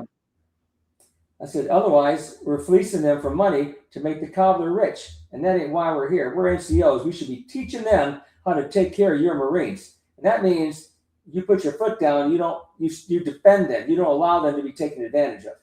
And so for all the things that people want to say that what they've heard me say so far, he was a horrible drill instructor, an embarrassment to the Corps. He did this, he did that, he did that. Well, guess what?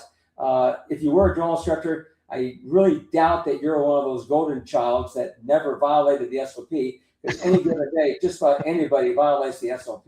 It's true. So it's true. the day that we're, it's a Sunday. So after the afternoon, we're out there in the squad. I told them, fly back there, get your red dot boots or the black dots, which means there's no black dot, it's just black soles, right? Whatever the color was, you're out there, hold them. Hold them so I can inspect their heels. Don't let the toes pointing toward your face, shoulder width apart, shoulder height, right? So they're doing that. All of a sudden, their arms are getting tired, right? So before I get there, they're low in their arms. After I pass them, they're low in their arms. As a good drill instructor, what do? You use peripheral vision. You look at reflection. I'm looking at the squad bay windows. I see freaking things happening around here that shouldn't be happening. The only thing that's moving is me. If I see movement in that squad bay reflection, that means someone's doing something they shouldn't. That's all fine. We'll go ahead and lower your arms, huh? Good. Everybody, get it back up. I got to go back to the beginning. I've lost track talking about this now. So I go back and I check the concepts again, right? So we've done this multiple times. And Staff Sergeant Stolby is with me too. I love working with Staff Sergeant Stolby. He was freaking phenomenal. And we're both experienced drill instructors. They used to call us two heavies and a light. And because we had a third hat, which is the fourth drill instructor. We had a senior, and then we had really the equivalent of two experienced drill instructors on the team. Yeah. And we both knew how to inflict stress. And it was just the two of us there. All of a sudden, I hear, a squad bay of about 70 recruits, about 35 on each side. I've gotten down about 12 recruits, and I've been doing this for 15 minutes at this point. At this point, I've changed it from holding it with a pinch grip to holding it palms up to make it even more painful. And so just to put more rotational pain on the muscles and fatigue. Oh, I love it. And so I'm going down outside. I hear, attention on deck, stand by. Good afternoon, sir. Right? And all these arms start going down. So I was busted already. Yeah. I said, no one told you to put your arms up. Get them up. And so my neighbors, who I had the windows open, are probably wondering, oh my God, what's going on over there? They've only been here about a month, if that long. And oh, man. So I turn around, I march up, I halt, I salute. Good afternoon, Lieutenant Cox. Sergeant Crouch reports platoon 1077. Non-training day. Currently engaged in inspecting boots for excessive heel wear for identification for boots that will be sent to the cobbler. So he went from a scared look on his face of seeing hazing because of how fatigued and sweat and the body language that they had, and they felt the relief. You could see relief on the face when they saw him come in and they started lowering their arms. I told them to get him back up. And then he thought to himself, oh, so the scary drill instructor that he knows so much about, John Crouch, that is always doing something on the outside perimeter of what's authorized. Maybe he's doing something legitimate, and there's another drill instructor as a witness participating. Now, Stolby, the whole time, they've been going down to his side of the squad bay. And so he kept going back to the beginning. And there's a lot of recruits that never got seen because we never made it down there. So Lieutenant, being clueless, And trusting, that's a bad thing for a lieutenant to do, is trust the NCOs and staff NCOs who are drill instructors. And trust but verify at best. That's right. He says, oh, mind if I help? And I'm thinking to myself, not at all, sir. And so we start moving at a higher rate of speed. I hear him tell a recruit, no one told you to put it down, get it up, right? So he puts it back up. And I go, oh, this is fucking awesome. I'm loving it.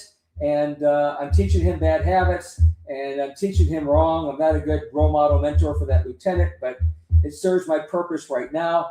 Stovey's moving at a high rate of speed. I'm moving at a high rate of speed. Stovey comes around to start giving him a hand to close up his stuff, because the last thing you want is depot inspectors, the company commander, anybody else who's coming in my squad on a Sunday afternoon. Don't you have something better to do than be over here watching drill instructors?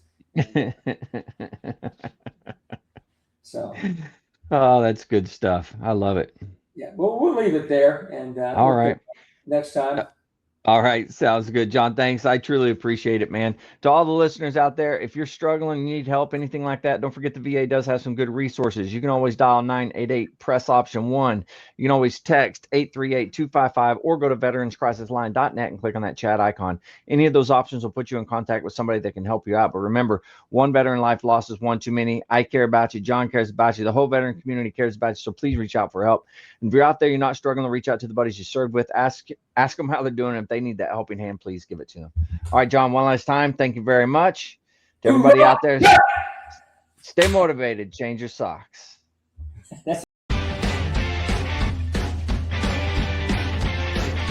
No more 22. On to the journey and finish the fight.